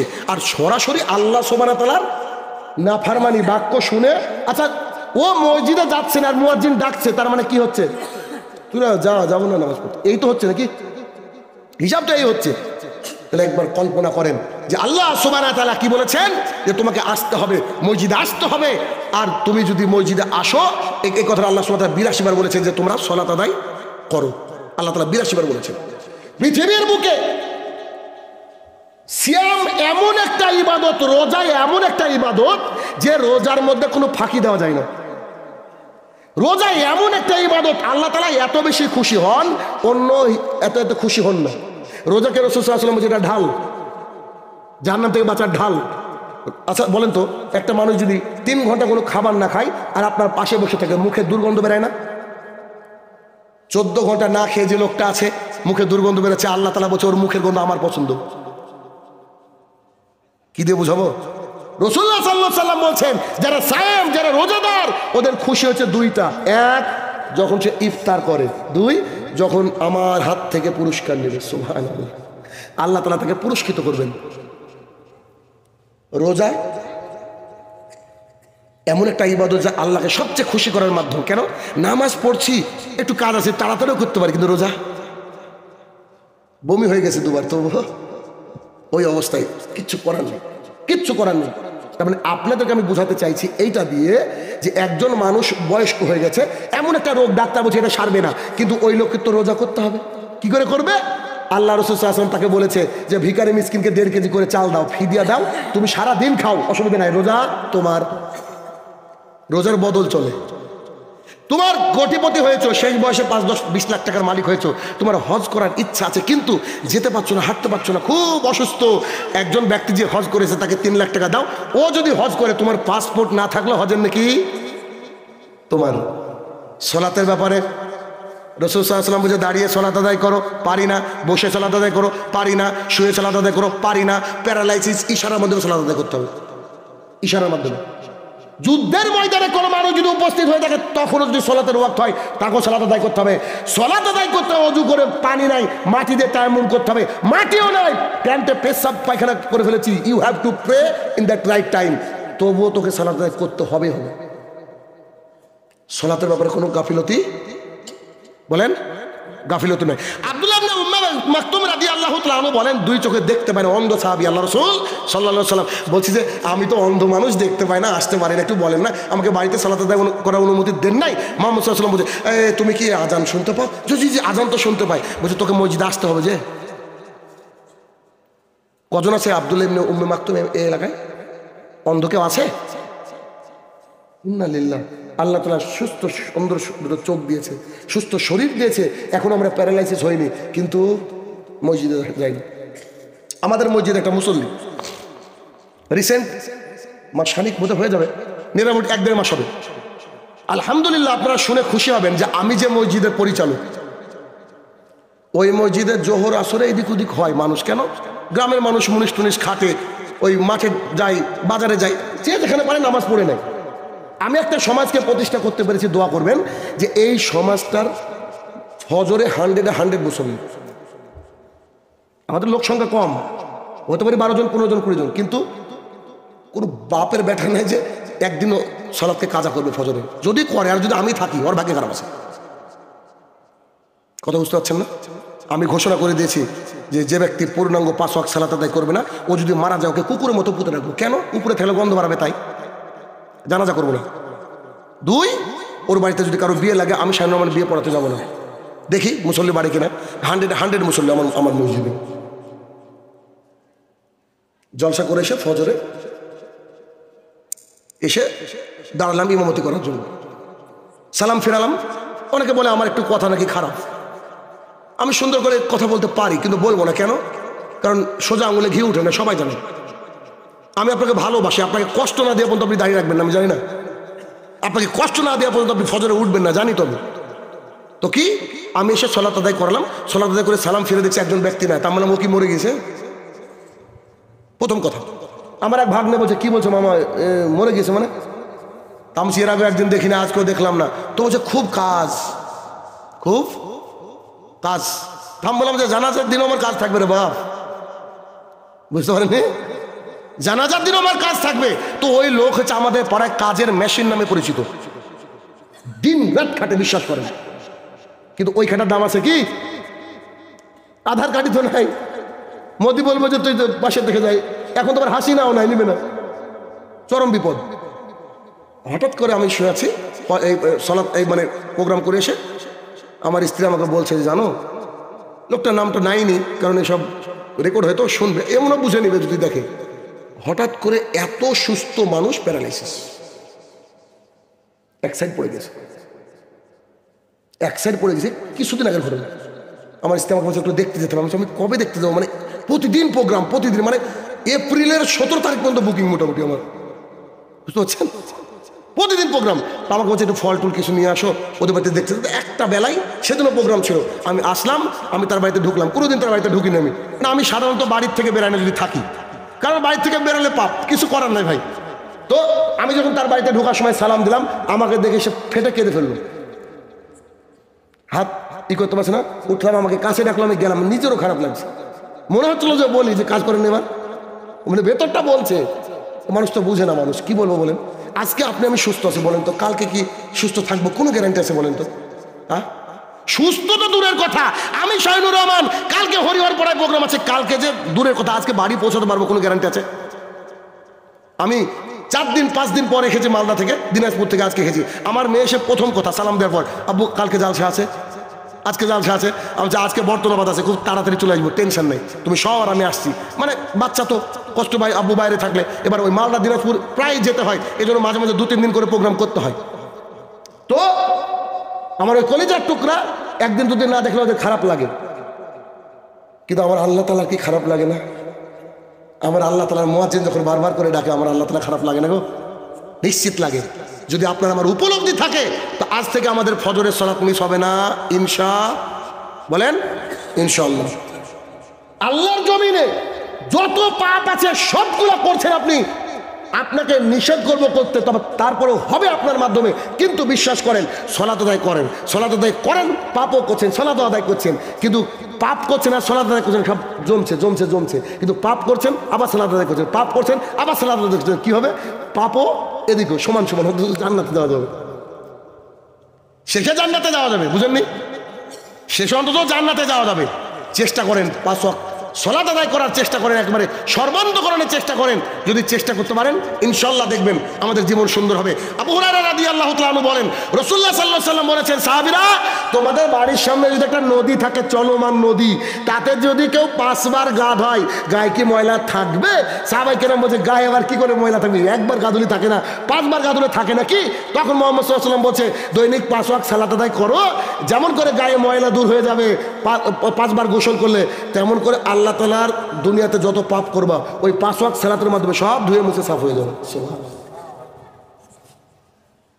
তাহলে কি করতে হবে? সালাত আদায় করতে হবে, উপলব্ধি জাগাতে হবে। 3 নম্বর উপলব্ধি। 3 নম্বর উপলব্ধি হচ্ছে, দেখেন বর্তমান জামানা, আর এই জামানায় আমরা সব সময় চাই নতুনত্ব, ফ্যাশন ইত্যাদি, ঠিক না? সব সময় কি চাই আমরা? কিছু একটা নতুনত্ব হোক, নতুনত্ব হোক, সব কিছু আমাদের মধ্যে কি একটা নতুনত্ব হোক। ভাইরা আমার, বোনেরা আমার, ভালো করে শুনেন। আপনার একটা মেয়ে আছে, ওই মেয়ে সৌন্দর্য প্রদর্শন করবে, সাজবে। ওই মেয়েটা কার জন্য সাজবে? কার জন্য? ও স্বামীর জন্য। আচ্ছা বলেন তো, এই কথার সাথে সবাই একমত হবেন ইনশাল্লাহ। বাড়িতে যে নাইটিটা পরেছে আপনার স্ত্রী, মোটামুটি স্বাধীনতার সময় কিনা আর কি, কতদিন যে কাঁচা হয়নি আল্লাহ জানের, পাশে শুলে গন্ধ বেড়ায়, বলে সেন্ট নাই, দুটো আতর নাই কি, কিন্তু বলছে একটু বাপের বাড়ি বেড়াত যাবো, শোকেছে সবচেয়ে ভালো শাড়িটা, একটু বাজারে যাব, সবচেয়ে সুন্দর সালোয়ার কামিজটা। যার জন্য সাজতে বলা হলো তার জন্য না সেজে ও পাড়ার জন্য সাজে। কেন? মোহরা নাকি পাড়ার লোক দিয়েছিল ওকে? বলেন, শাড়িটা কি ওর পাড়ার লোক দিয়েছে নাকি? স্ত্রীকে বলবেন এই তো নাইটি চলবে না, কাল থেকে পুড়িয়ে দেবো একদম, কাল থেকে সালোয়ার কামিজ বের করবি। ও যদি বলে নাই তো চল কালকে বাজারে গিয়ে কিনে দেবো। স্ত্রী বাড়িতে নায়িকা হয়ে থাকবে, নায়িকা বুঝেন না? বাইরে থেকে আসলে যেন দেখেই অন্তরটা ভালো লাগে, আর এমন ভাবে আসছে বাড়ি থেকে দেখে মনে হচ্ছে শালা কি বলবো জেলখানার কয়েদ, মানে জেলখানায় ঢুকছে এরকম অবস্থা। মুখ দেখলে মেজাজ খারাপ, অসম্ভব। আজকে বেশিরভাগ মানুষ পরকীয়ায় যুক্ত খালি নিজের স্ত্রীর কারণে। কেন? স্ত্রীরা স্বামীর জন্য সেজে থাকবে, সাজে না, ও দেবরের জন্য সাজে, পাড়া প্রতিবেশীর জন্য সাজে। আল্লাহ সুবহানাহু ওয়া তাআলা 33 নম্বর সূরার 33 নম্বর আয়াতে বললেন ওয়া কারনা ফি বুয়ুতিকুন্না ওয়ালা তাবাররাজনা তাবাররুজাল জাহিলিয়াতিল উলা। এই মহিলারা শোনো, খবরদার জাহালাতের যুগের মতো নিজেকে দেখে বেরিও না, জাহালাতের যুগের মতো নিজেকে দেখে বেরিও না। আপনার স্ত্রী যা দিয়ে খুশি তাই দিয়ে সাজুক, আপনার জন্য সাজুক, বাড়িতে উলঙ্গ হয়ে থাকুক, বাড়িতে জিন্সের প্যান্ট পরে থাকুক, বাড়িতে যেভাবে খুশি থাকুক, চৌকাট পার হলে কি করতে হবে? ওকে বোরকা পরতে হবে। চৌকাট পার হলে বোরকা পরতে হবে। কেন? কেন পরবে? আচ্ছা কেন, কি কারণে? কি কারণে? আপনাকে আমি 50,000 টাকার একটা বান্ডিল দিলাম, টাকাটা কোথায় রাখবেন? উঠোনে? বাক্সতে রাখবেন তো? আলমিরা তো রাখবেন তো? মাত্র 50,000 টাকা কোথায় রাখবেন? আলমিরা বা বাক্স। আবু হুরায়রা রাদিয়াল্লাহু তাআলা আনহু বলেন রাসূল সাল্লাল্লাহু আলাইহি সাল্লাম বলেছেন গোটা পৃথিবীটা সম্পদ। এই জমিটার দাম কত টাকা শতক? এটা নিশ্চয় 3-4 লাখ, তাও বেশি। আচ্ছা 5 লাখ, ডোমকুলে 50 লাখ। আচ্ছা দিল্লিতে 50 কোটি। সব জমি জলা বিক্রি করলে ক টাকা হবে? ক্যালকুলেটর ভেঙে যাবে, ঠিক না? রাসূলুল্লাহ সাল্লাল্লাহু আলাইহি সাল্লাম বললেন কি, গোটা পৃথিবীটা সম্পদ, আর এত সম্পদের মধ্যে অন্যতম সুন্দর দামি সম্পদের নাম হচ্ছে আলমারাতুস সলেহা, নেককার বউ। যা যে কাপুরুষ তার বউ বোরখা ছাড়া চলে, আর যে পুরুষ তার বউ বোরখা পরে। কেন বোরখা পরে? কারণ ওর শরীরের মূল্য গোটা পৃথিবী বিক্রি করলে হবে না। আর আমার বউ চলে বেড়াচ্ছে পঞ্চায়েতে ষাঁড়ের মতো। জানাব, কি জবাব দিবেন আপনি জাতিকে? আল্লাহর কাছে গিয়ে কি জবাব দিবেন? আবু হুরায়রা রাদিয়াল্লাহু তাআলা আনহু বলেন রাসূল সাল্লাল্লাহু আলাইহি সাল্লাম বলেছেন 2 শ্রেণীর মানুষকে আমি দেখিনি, তারা তো জান্নাতে যাবে না, জান্নাতের গন্ধ পাবে না। সাহাবায়ে কেরাম বলছে তারা কারা? এমন এক শ্রেণীর মানুষ, পুরুষ, যাদের হাতে থাকবে গরুর লেজের মতো বাঁকানো লাঠি, তাই দিয়ে তারা মানুষকে মারবে অন্যায়ভাবে। তারা তো জান্নাতে যাবে না, জান্নাতের গন্ধ পাবে না। 2 নেসাউন, মহিলারা কাসিয়াতুন পরে থাকবে, আর এতুন উলঙ্গ পোশাক, মাইলাতুন মামিলাত, রাস্তা দিয়ে এমন করে হাঁটবে যেন পুরুষ তার দিকে তাকায়। আজকে যখন বাড়ির থেকে বেরিয়েছে, গ্যারান্টি প্রথমে সাবান দিয়ে মুখ ধুয়ে ফেয়ার অ্যান্ড লাভলি মেখেছে। এখন কেউ কেউ বলছে হ্যাঁ ফেয়ার অ্যান্ড লাভলি হুজুর, আমি তো নিভিয়া মেরেছি। আরে মা, তোকে ফেয়ার অ্যান্ড লাভলি কথা বলছি না, বলছি ক্রিম মেখেছি, সুন্দর করে সেজেছে আজকে। কেন? ওর বাসরাত নাকি আজকে? সাজবে বাসরাতে, আর স্বামীর জন্য প্রতিদিন। আজকে কেন সাজবে? আজকে আরো ঢাকবে। তো রাসূলুল্লাহ সাল্লাল্লাহু আলাইহি ওয়াসাল্লাম বলছে রাস্তা দিয়ে চলার সময় এমন ঢং করবে যে পুরুষ ওর দিকে তাকায়। অন্যটা একবারে বাড়িতে সুন্দর করে বেঁধে নিলে হয় না, বারবার রাস্তায় ঠিক করছে কেন? মানে ইন্ডিকেটর মারছে, দেখ। এটাই খুব কঠিন একটা জিনিস, খুব কঠিন। পৃথিবীর বুকে সবচেয়ে বড় ফিতনা এখন দুটো, 1 টাকা আর 2 নারী। আমি বলছিলাম মুহাম্মদ সাল্লাল্লাহু আলাইহি ওয়াসাল্লাম বলেছে কি, আমি মারা যাওয়ার পর যত ফিতনা আসবে তার মধ্যে অন্যতম ফিতনা আছে টাকা আর নারী। টাকা আর নারী, সব দেখেন টাকা আর নারীতে আটকে আছে। দেখেন নেতা, মন্ত্রী, ব্যারিস্টার, সব কিছু দেখেন টাকা আর নারী। নইলে এরকম মোটা মানুষ গো, ওকে বলে শিক্ষামন্ত্রী। ওরও মানে কি 3-4টি গার্লফ্রেন্ড বলেন? ও বলে শিক্ষামন্ত্রী। ওর পিএইচডি করার দরকার ছিল শিক্ষার উপরে, ও যৌনবিদ্যার উপরে পিএইচডি করেছে। আপনি আসেন কোথায়? কি দিয়ে বোঝাবো আপনাকে আমি? সি বলতেও ঘৃণা লাগে। এই কয়েক সপ্তাহ আগে ঘটনা, ফারাক্কা ব্যারেজ পার করছি, একজন ব্যক্তি ফোন করে বলছে, স্যার একটা প্রশ্ন করব, আমারও লজ্জা লাগছে প্রশ্ন করতে। আমি বলেন, আপনি লজ্জা লাগে তো করেন না। তো বলছে যে এক বাবা তার নিজের মেয়ের সাথে 4 বার মানে ধর্ষণ করেছে তার নিজের মেয়ে।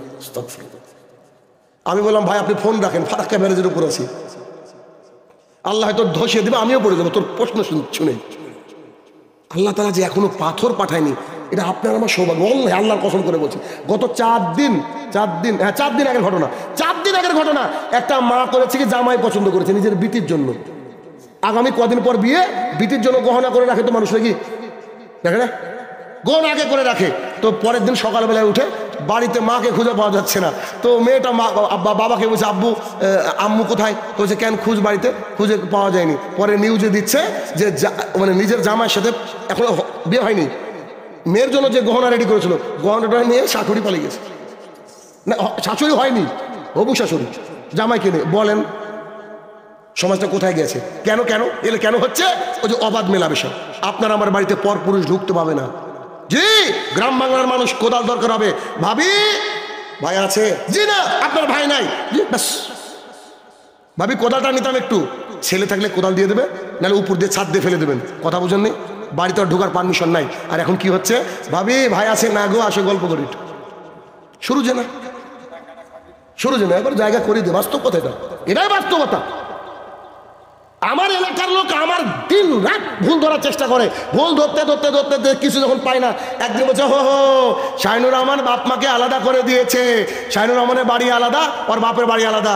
আমি বললাম যে ওই বাপের বাড়ি আমি করে দিয়েছি, আর আমি আলাদা বাড়ি করেছি। কেন? আমরা 2 ভাই, আমার ভাই আমার স্ত্রীকে দেখতে পাবে না, এটাই শরীয়ত। ইসলামে 91টি পরিবার ঠিক না আমি মনে করি। কেন? যৌন চাহিদা সবার আছে, 2 সন্তান আছে আর এক বাপ আছে, এক রাতে 3 জনে সহবাস করেছে, বলেন ফরজ গোসল হবে? বুঝেননি কথা? আর আমাদের বাড়িতে তো অত স্ট্যান্ডার্ড না যে অন্তত একটা টয়লেট থাকবে। আমি শুনেছি আমাদেরকে বলে, প্রশ্ন বলে আমাদেরকে যে আমিও সহবাস করেছি, আব্বাও করেছে, দুধ না টুকি মারছি, যে কে আগে যাবে। এই কথা ফজর কাজা কি হবে বলছে, আমার তুই বাড়ি আলাদা কর। তাহলে বাড়ি আলাদা দরকার, যদি পারেন তো আলাদা করে দেবেন সন্তানকে। সৌদি আরবের বুকে অল্প একটু বয়স হয়ে সন্তানকে আলাদা করে দাও। কেন? দেখবেন স্বামী স্ত্রী যতই বুড়ো হয়ে যাক ভাই, তাদের মধ্যে রোমান্টিকতা কিন্তু ছাড়ে না কখনো। আর যে বাড়িটা ফ্রি আছে সেই বাড়ির স্বামী স্ত্রী দেখেন পৃথিবীর সবচেয়ে সুখী। টোটো চালাক, কষ্টে থাকুক, কিন্তু একটা বুড়ো এসে স্ত্রীর পাঁজরে গুঁতো মারতে চায়, কিন্তু চারিদিকে নাতি ছেলে মেয়ে, মারবে কখন? রাত্রে তো 8টার পরে এমনি ঘুম নাক ডাকে, আবার ফজরে, তো টাইমই তো নাই। ওই দেখা যাবে বিছানায় শুয়ে থাকে, তো বলছে ও সাক্ষাৎ হয়নি 30 বছর নাই, কথা বলছে, এরকম হয়। তার মানে 91টি পরিবার এভাবে ইসলাম পালনে খুব অসুবিধা করে। ভালোবাসি, তখন এলাকার মানুষ বলছে তুমি তোর মা বাপকে আলাদা করে দিয়েছো। আমি বলছি আমার বাড়িতে যে তরকারিটা রান্না হয় ওটা সর্বপ্রথম আমার আব্বা আম্মা খায়, তারপর আমি খাই। আমার স্ত্রী এত খারাপ, আমার স্ত্রী শাহিনুর আমার স্ত্রীর কথা বলছি, আমার স্ত্রী এত খারাপ, আমার খিদে লেগেছে, আমি বলছি শোনো তুমি খাবারটা দেও গো, আব্বারা পরে খাবে, তুমি পরে দিয়ে আসো। বলছি তুমি আগে বসো, আব্বা আম্মাকে দিয়ে আসবো, তারপর তুমি খাবো। এটা আমার খারাপ স্ত্রী, বুঝলেন না? কি করবেন আপনি? কি দিয়ে উল্টাবেন? কোনো রাস্তা নাই, তখন আর কোনো রাস্তা পাইনি। অতএব নারী এমন একটা জিনিস, আসলে ওটা ঢেকে রাখার জিনিস। কেন? আব্দুল্লাহ ইবনে মাসউদ রাদিয়াল্লাহু তাআলা আনহু বলেন, রাসূলুল্লাহ সাল্লাল্লাহু আলাইহি ওয়াসাল্লাম বলেছেন, নারী যখন বাড়ির থেকে বাইরে বেরায় আর আয়নার সামনে দাঁড়ায়, শয়তান ওকে ক্ষিপ্ত করে তোলে যে তুই এই কর, ওই কর, এই কর, তাহলে তোকে ভালো লাগবে, রাসূলুল্লাহ সাল্লাল্লাহু আলাইহি ওয়াসাল্লাম বলেন, রাস্তায় যদি কোনো নারীর দিকে চোখ পড়ে যায় একবার, একবার চোখ পড়ে গিয়ে যদি ভালো লেগে যায়, তুই তাড়াতাড়ি বাড়িতে আয়। আল্লাহ রসুল বলছে বাড়িতে এসে তোর স্ত্রীর সাথে সহবাস কর। আল্লাহ রসুল বলছে না, আমি বলছি না, কারণ পুরুষকে বানানো হয়েছে নারীর জন্য, ভালো লাগতেই পারে। এখন এই হাদিস শোনার পরে একটা ইয়াং ছেলে ভাবছে শাহিনুর ভাই বলেছে একবার তাকানো যায়, ও তাকিয়ে আছে, মানে যতক্ষণ না ওর চেহারা স্ক্যান হচ্ছে ভিতরে, অতক্ষণ তাকিয়ে, এটা চলবে? হট করে তাকিয়ে ফেলেছেন, ব্যাস সৌন্দর্য চোখে আসলো, চলে আসলো, এটাকে বলে স্কিমিং। দেখা মাত্র ভেতরে চলে আসলো। এবার আপনার অন্তরে খারাপ আসতে পারে, খারাপ আসার আগে স্ত্রীকে গিয়ে বলতে পারে রেডি হও। বুঝলেননি? আল্লাহ রাসূল সাল্লাল্লাহু আলাইহি ওয়াসাল্লাম এই কথা বলছে। তাহলে পুরুষরা যারা এই মানে ইয়াং ছেলে তারা কি করবে? এই জন্য রাসূল সাল্লাল্লাহু আলাইহি ওয়াসাল্লাম তাদেরকে বলছে, ইয়া মাশশারাশ শাবাব মান ইসতাতা মিনকুমুল বাআতা ফালইয়াতাযাওয়াজ। এই যুবকদের দল শোনো, তোমাদের যদি ক্ষমতা থাকে বিয়ে করো, আর ক্ষমতা না থাকলে সিয়াম করো। একবারে সবারই মুখস্থ, আব্দুর রাজ্জাকের মুখ থেকে শুনে হাদিসটা না, সবারই মুখস্থ। গত 3-4 দিন আগে আপনাদের রানীনগর এদিকে প্রোগ্রামে একটা গেলাম, আমরা একটা ছাত্র কতদিন যে মার খেয়েছে, ও এখনো সামনে দাঁড়াতে ভয় করে, এসে বলছে স্যার আমার একটা মেয়ে হয়েছে, দোয়া করবেন। আরে তুই বিয়ে করলি কবে? তো তার একটা কথা শুনে আমার এত ভালো লাগলো, আমাকে বলছে স্যার নিজের যৌবনকে হেফাজত করতে পারছিলাম না, এখন মাথায় ভর্তি হয়েছে, পাপ হয়ে যাচ্ছিল স্যার, তো ভাবলাম পাপ করাচ্ছে বিয়ে করাই ভালো, তো আমার জন্য দোয়া করেন যেন আল্লাহ রুজি রুটিতে বরকত দেয়। আমি আরে বেটা তোর জন্য দোয়া করবো না, তোর জন্য হাদিস বলবো, শুন। তো কি আবু হুরায়রা রাদিয়াল্লাহু তাআলা আনহু বলেন রাসূলুল্লাহ সাল্লাল্লাহু আলাইহি ওয়াসাল্লাম বলেছেন, আল্লাহ সুবহানাহু ওয়া তাআলা 3 শ্রেণীর মানুষকে সাহায্য করা নিজের উপরে ওয়াজিব করে নিয়েছে। কথা বুঝাতে পারছি? 3 শ্রেণীর মানুষকে সাহায্য করা কি করেছে নিজের উপরে ওয়াজিব। আল্লাহ সাহায্য করবেই করবে। তার মধ্যে 1 নম্বর শ্রেণী হচ্ছে যারা নিজের যৌবনকে কন্ট্রোলে রাখতে পারছে না, তাই বিয়ে করেছে, আল্লাহ তাআলা তাকে রুজি রুটি খুলে দিবেই দিবে। তাহলে অনেকে কি বলে, ভাই বিয়ে করছো না কেন? পায়ে দাঁড়ায়নি। আরে বাপ তুই আগে বিয়ে কর, তারপরে তো দাঁড়াবি। কোন একজন সালাফ বলতেন যে কোনো মানুষ যদি বলে আমার অভাব, আমি তাজ্জব হয়ে যাবো, বিয়ে করে না কেন? বিয়ে করলে আল্লাহ অভাব দূর করে দেবে। আর আমাদের সমাজ কি উল্টো, পায়ে দাঁড়াতে দাঁড়াতে তোর বয়স হয়েছে 30, 35, 40 বছর বয়সে বিয়ে করছে। এবার একটা বাচ্চা হয়েছে 2.5 বছরের, নিয়ে যাচ্ছে, বলছে কে কোনো নাতনি নাকি। কত বড় লজ্জার বিষয়, আচ্ছা নাই? আর বিবাহ যত কঠিন হবে সমাজে জেনা তত সহজ হবে। তাহলে আমাদেরকে উপলব্ধি করতে হবে। উপলব্ধিটা কি? আমি যেটা বলতে চাইছি যে রাসূলুল্লাহ সাল্লাল্লাহু আলাইহি ওয়াসাল্লাম এই মহিলাদের যে দাম, এই দামটা এই পৃথিবীর তুলনায় বেশি রেখেছেন। কিসের তুলনায়? পৃথিবীর তুলনায়। তাহলে পৃথিবীর তুলনায় যে বেশি রেখেছেন, তাহলে এই পৃথিবীর তুলনায় যদি বেশি হয়, তাহলে মা বোনদের একটা আলাদা সম্মান আছে। আর এই সম্মানকে কি করতে হবে? ডেকে রাখতে হবে। সম্মানকে ডেকে রাখতে হবে। গ্রাম বাংলায় একটা কথা শুনেছিলাম, যার 1 কান কাটা সে গ্রামের বাহির দিয়ে যায়, আর যার 2 কান কাটা ও ভেতর দিয়ে যায়। তো এখন হয়েছে তাই, যার 2 কান কাটা ও ভেতর দিয়ে যাচ্ছে। মহিলা সকালবেলা টিউশনে যাচ্ছে, এমন চুজ প্যান্ট পরেছে, দেখে মনে হচ্ছে যে ওর অক্সিজেন ঢুকে কোন দিক দিয়ে। অথচ ও বলছে আমার আব্বা হজ করে রেখেছে, অথচ ও বলছে যে আমার বাড়িতে 5 ওয়াক্ত সালাত আদায় করে। তাজ্জব লাগে এটা। খবরদার, এটা নয়। নিজের মাকে নিজের বোনকে বাঁচানো আপনার দায়িত্ব। কারণ কুল্লুকুম রাইন, প্রত্যেকে রাখাল, আর প্রত্যেক রাখালের আন্ডারে যা আছে তার সম্পর্কে জিজ্ঞাসা করা হবে, তার সম্পর্কে জিজ্ঞাসা করা হবে। 3 নম্বর পয়েন্ট গেল, উপলব্ধি আনতে হবে।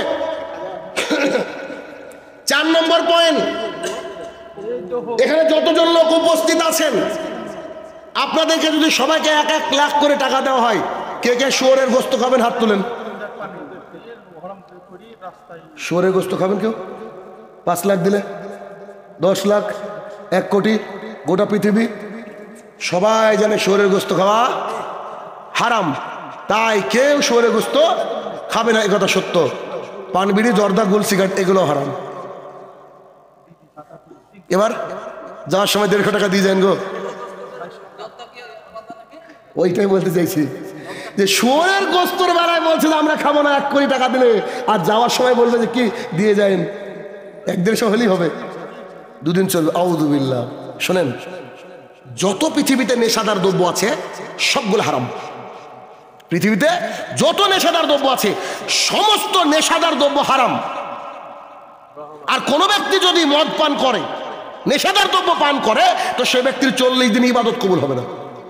এই অবস্থায় মারা গেলে জাহান্নাম। তওবা করলে আল্লাহ কি করবে? তওবাকারীকে ভালোবাসে। এরকম করতে করতে 3 বার, 3 বারের পরে রাসূল সাল্লাল্লাহু আলাইহি ওয়াসাল্লাম বলছেন আল্লাহ তাআলা তোমাকে রাদাকাতুল খাবাল পান করাবে। রাদাকাতুল খাবাল কি? জাহান্নামীদের রক্ত, পুজ, ঘাম এগুলোকে মিশে একটা ওয়েলকাম ড্রিঙ্ক বানানো হবে। আর যখন কিয়ামতের মাঠে তোমার বুকটা, কলিজাটা ফেটে যাবে, তখন তোমাকে পান করানো হবে, একদম টকবক টকবক করে ফুটবে। এটা হচ্ছে রাদাকাতুল খাবাল। কি টেস্টি, তাই না? পুজ হেভি টেস্টি না? পুজ টেস্টি না? জাহান্নামীদের ঘাম, রক্ত, এগুলো আউযুবিল্লাহ। চিন্তা করেন, মানুষ খায়। পৃথিবীর একটা পশুর নাম বলেন, একটা পশুর নাম বলেন যে এই পশু একসাথে খায় আর পায়খানা করে। গরু যখন খায় দেখবেন পায়খানা বন্ধ করে দেয়। যখন পায়খানা করে খাওয়া বন্ধ করে দেয়, খেয়াল করেছেন? শুধুমাত্র একটা জীব রয়েছে আমার সামনে বসা, বলছে যে ও ছাড়া ক্লিয়ারই হয় না, আছে না? বলছি এছাড়া কোনো ক্লিয়ারই হয় না। হুজুর ঢুকছে জর্দা নিয়ে গো, হুজুর ঢুকছে গুল নিয়ে। ওর কত বড় সাহস যে মসজিদে যদি কাঁচা রসুন আর পেঁয়াজ খেয়ে যায়, আল্লাহ রসুল নিষেধ করলেন। কেন? ফেরেশতারা কষ্ট পাবে, পাশের মুসল্লি কষ্ট পাবে। আর ও নামাজ পড়তে গিয়েছে, নামাজ পড়তে গিয়ে আল্লাহু আকবার রুকুতে গিয়েছে, আর পড়ে গেছে মঞ্জিল বিড়ি, আছে না? এদিকে কি বিড়ি আছে? হ্যাঁ, কেউ নাম বলবে না, এখন সব ফেরেশতা। বলছে নাম বললে বা তো শাহিনুর ভাই টার্গেট করে নেবে যে এ তো খাই, তাহলে অমনি হয়ে গেছে মঞ্জিল বিড়ি, ওর উপরে ওই সেজদা দিচ্ছে। আর এরা তো আছে অনেক আলেমরা, অনেক আলেমরা এ জর্দা খৈনি না খেয়ে ও কথাই বলতে পারে না। এখন মানুষ বলছে যে আলেম তাহলে কি জাহান্নামে যাবে? বুখারীর হাদিস, উদ্বোধন হবে ওদেরকে দিয়ে, উদ্বোধনে ওদেরকে দিয়ে হবে। কেন হবে? কেন না? আপনি আমি যারা অজ্ঞ, কিন্তু যারা আলেম তারা তো জানে সব, জানে না? আয়েশা রাদিয়াল্লাহু তাআলা আনহা قالت قال رسول الله صلى الله عليه وسلم, আয়েশা রাদিয়াল্লাহু তাআলা আনহা বলেন, রাসূলুল্লাহ সাল্লাল্লাহু আলাইহি ওয়াসাল্লাম বলেছেন, কুল্লু মুসকিরিন খামরুন ওয়া কুল্লু খামরিন হারাম। প্রত্যেকটা নেশাদার বস্তু মদ, আর প্রত্যেকটা মদই হারাম। পান, বিড়ি, জর্দা, গুল, সিগারেট পৃথিবীতে যত আছে সবগুলো মদের আওতায়, সবগুলা খামরের আওতায়, সবগুলো আছে হারাম পর্যায়ে। এগুলো কি খাওয়া যাবে না? শুধু শুয়োরের গোস্ত খাওয়া হারাম নয়, বন্ধনের টাকায় খাসির গোস্ত কিনে খাওয়া হারাম। কলকাতায় গিয়েছে মামলা লড়তে, কোনো একটা কাজে গিয়েছে, গিয়ে মুসলিম হোটেল, বিসমিল্লাহ হোটেল, গিয়ে বলছে যে মুরগি জবাই করা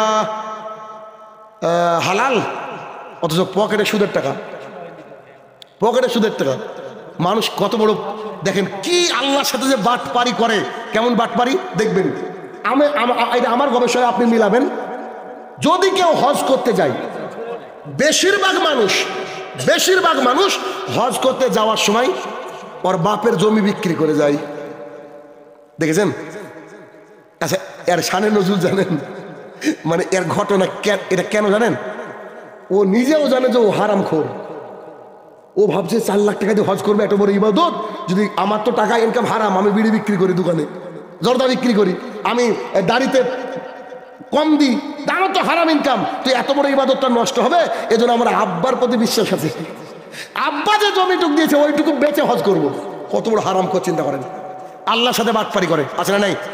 ও ওই দিকটা খুব ভালো বুঝে, ওই দিকটা ভালো বুঝে, কিন্তু হারামের বিষয়ে ও ভালো বুঝে না। নুমান ইবনে বাশির রাদিয়াল্লাহু তাআলা আনহু বলেন, রাসূল সাল্লাল্লাহু আলাইহি সাল্লাম বলেছেন, হালাল সুস্পষ্ট। গরুর গোশত যে হালাল, এটা কি প্রশ্ন জাগে কখনো? প্রশ্ন জাগে? 100% হালাল, সবাই জানি। মুরগি, হাঁস হালাল, সবাই জানি। গরু গোশত খাওয়ার আগে কি বলেন ভাই, গরু গোশত কি হালাল? শাহিনুর ভাইকে জিজ্ঞেস করতো। কালকে যখন আমি দিনাজপুরে যাচ্ছি প্রোগ্রাম করতে, তো আমার সাথে একজন আলেম আছে গাড়িতে, তা আমি নেমে পড়েছি, রাস্তায় পেশাব করবো, তো আমাদের গাড়িতে সবসময় সব কিছু থাকে, যেহেতু জার্নি করতে হয়। তা আমি বোতলটা নিয়ে বাইরে গিয়ে ওই আলেমটাকে বলছি, আমারই ছাত্র আর কি, আমি যাই কোন দিকে? পশ্চিম দেখো তো। তো স্যার দাঁড়ান দেখছি। তো মোবাইল নিয়ে পশ্চিম দিকে, স্যার এই দিকে। মুসলমানের বাচ্চা পেশাব পশ্চিম দিকে মুখ করে পেছন করে বসতে পারে না। একজন মুসলমান পেশাব করার সময় দিক নির্ণয় মানে ভাবছে, সেই মুসলমান কত সেফ হওয়া উচিত, কথা বুঝেন না? কত পবিত্র তারা মুসলমান। সে পশ্চিম ভাবছে, পশ্চিম দিকে যেমন থুতু ফেলা যায় নয়, রাসূল সাল্লাল্লাহু আলাইহি ওয়াসাল্লাম নিষেধ করেছে, কোনো সময় ফেলবেন না, খুব সাবধানে করতে হবে। না পারলে পায়ের গোড়ালির দিকে ফেলেন, খবরদার, পাপ হবে। তো হালাল কি?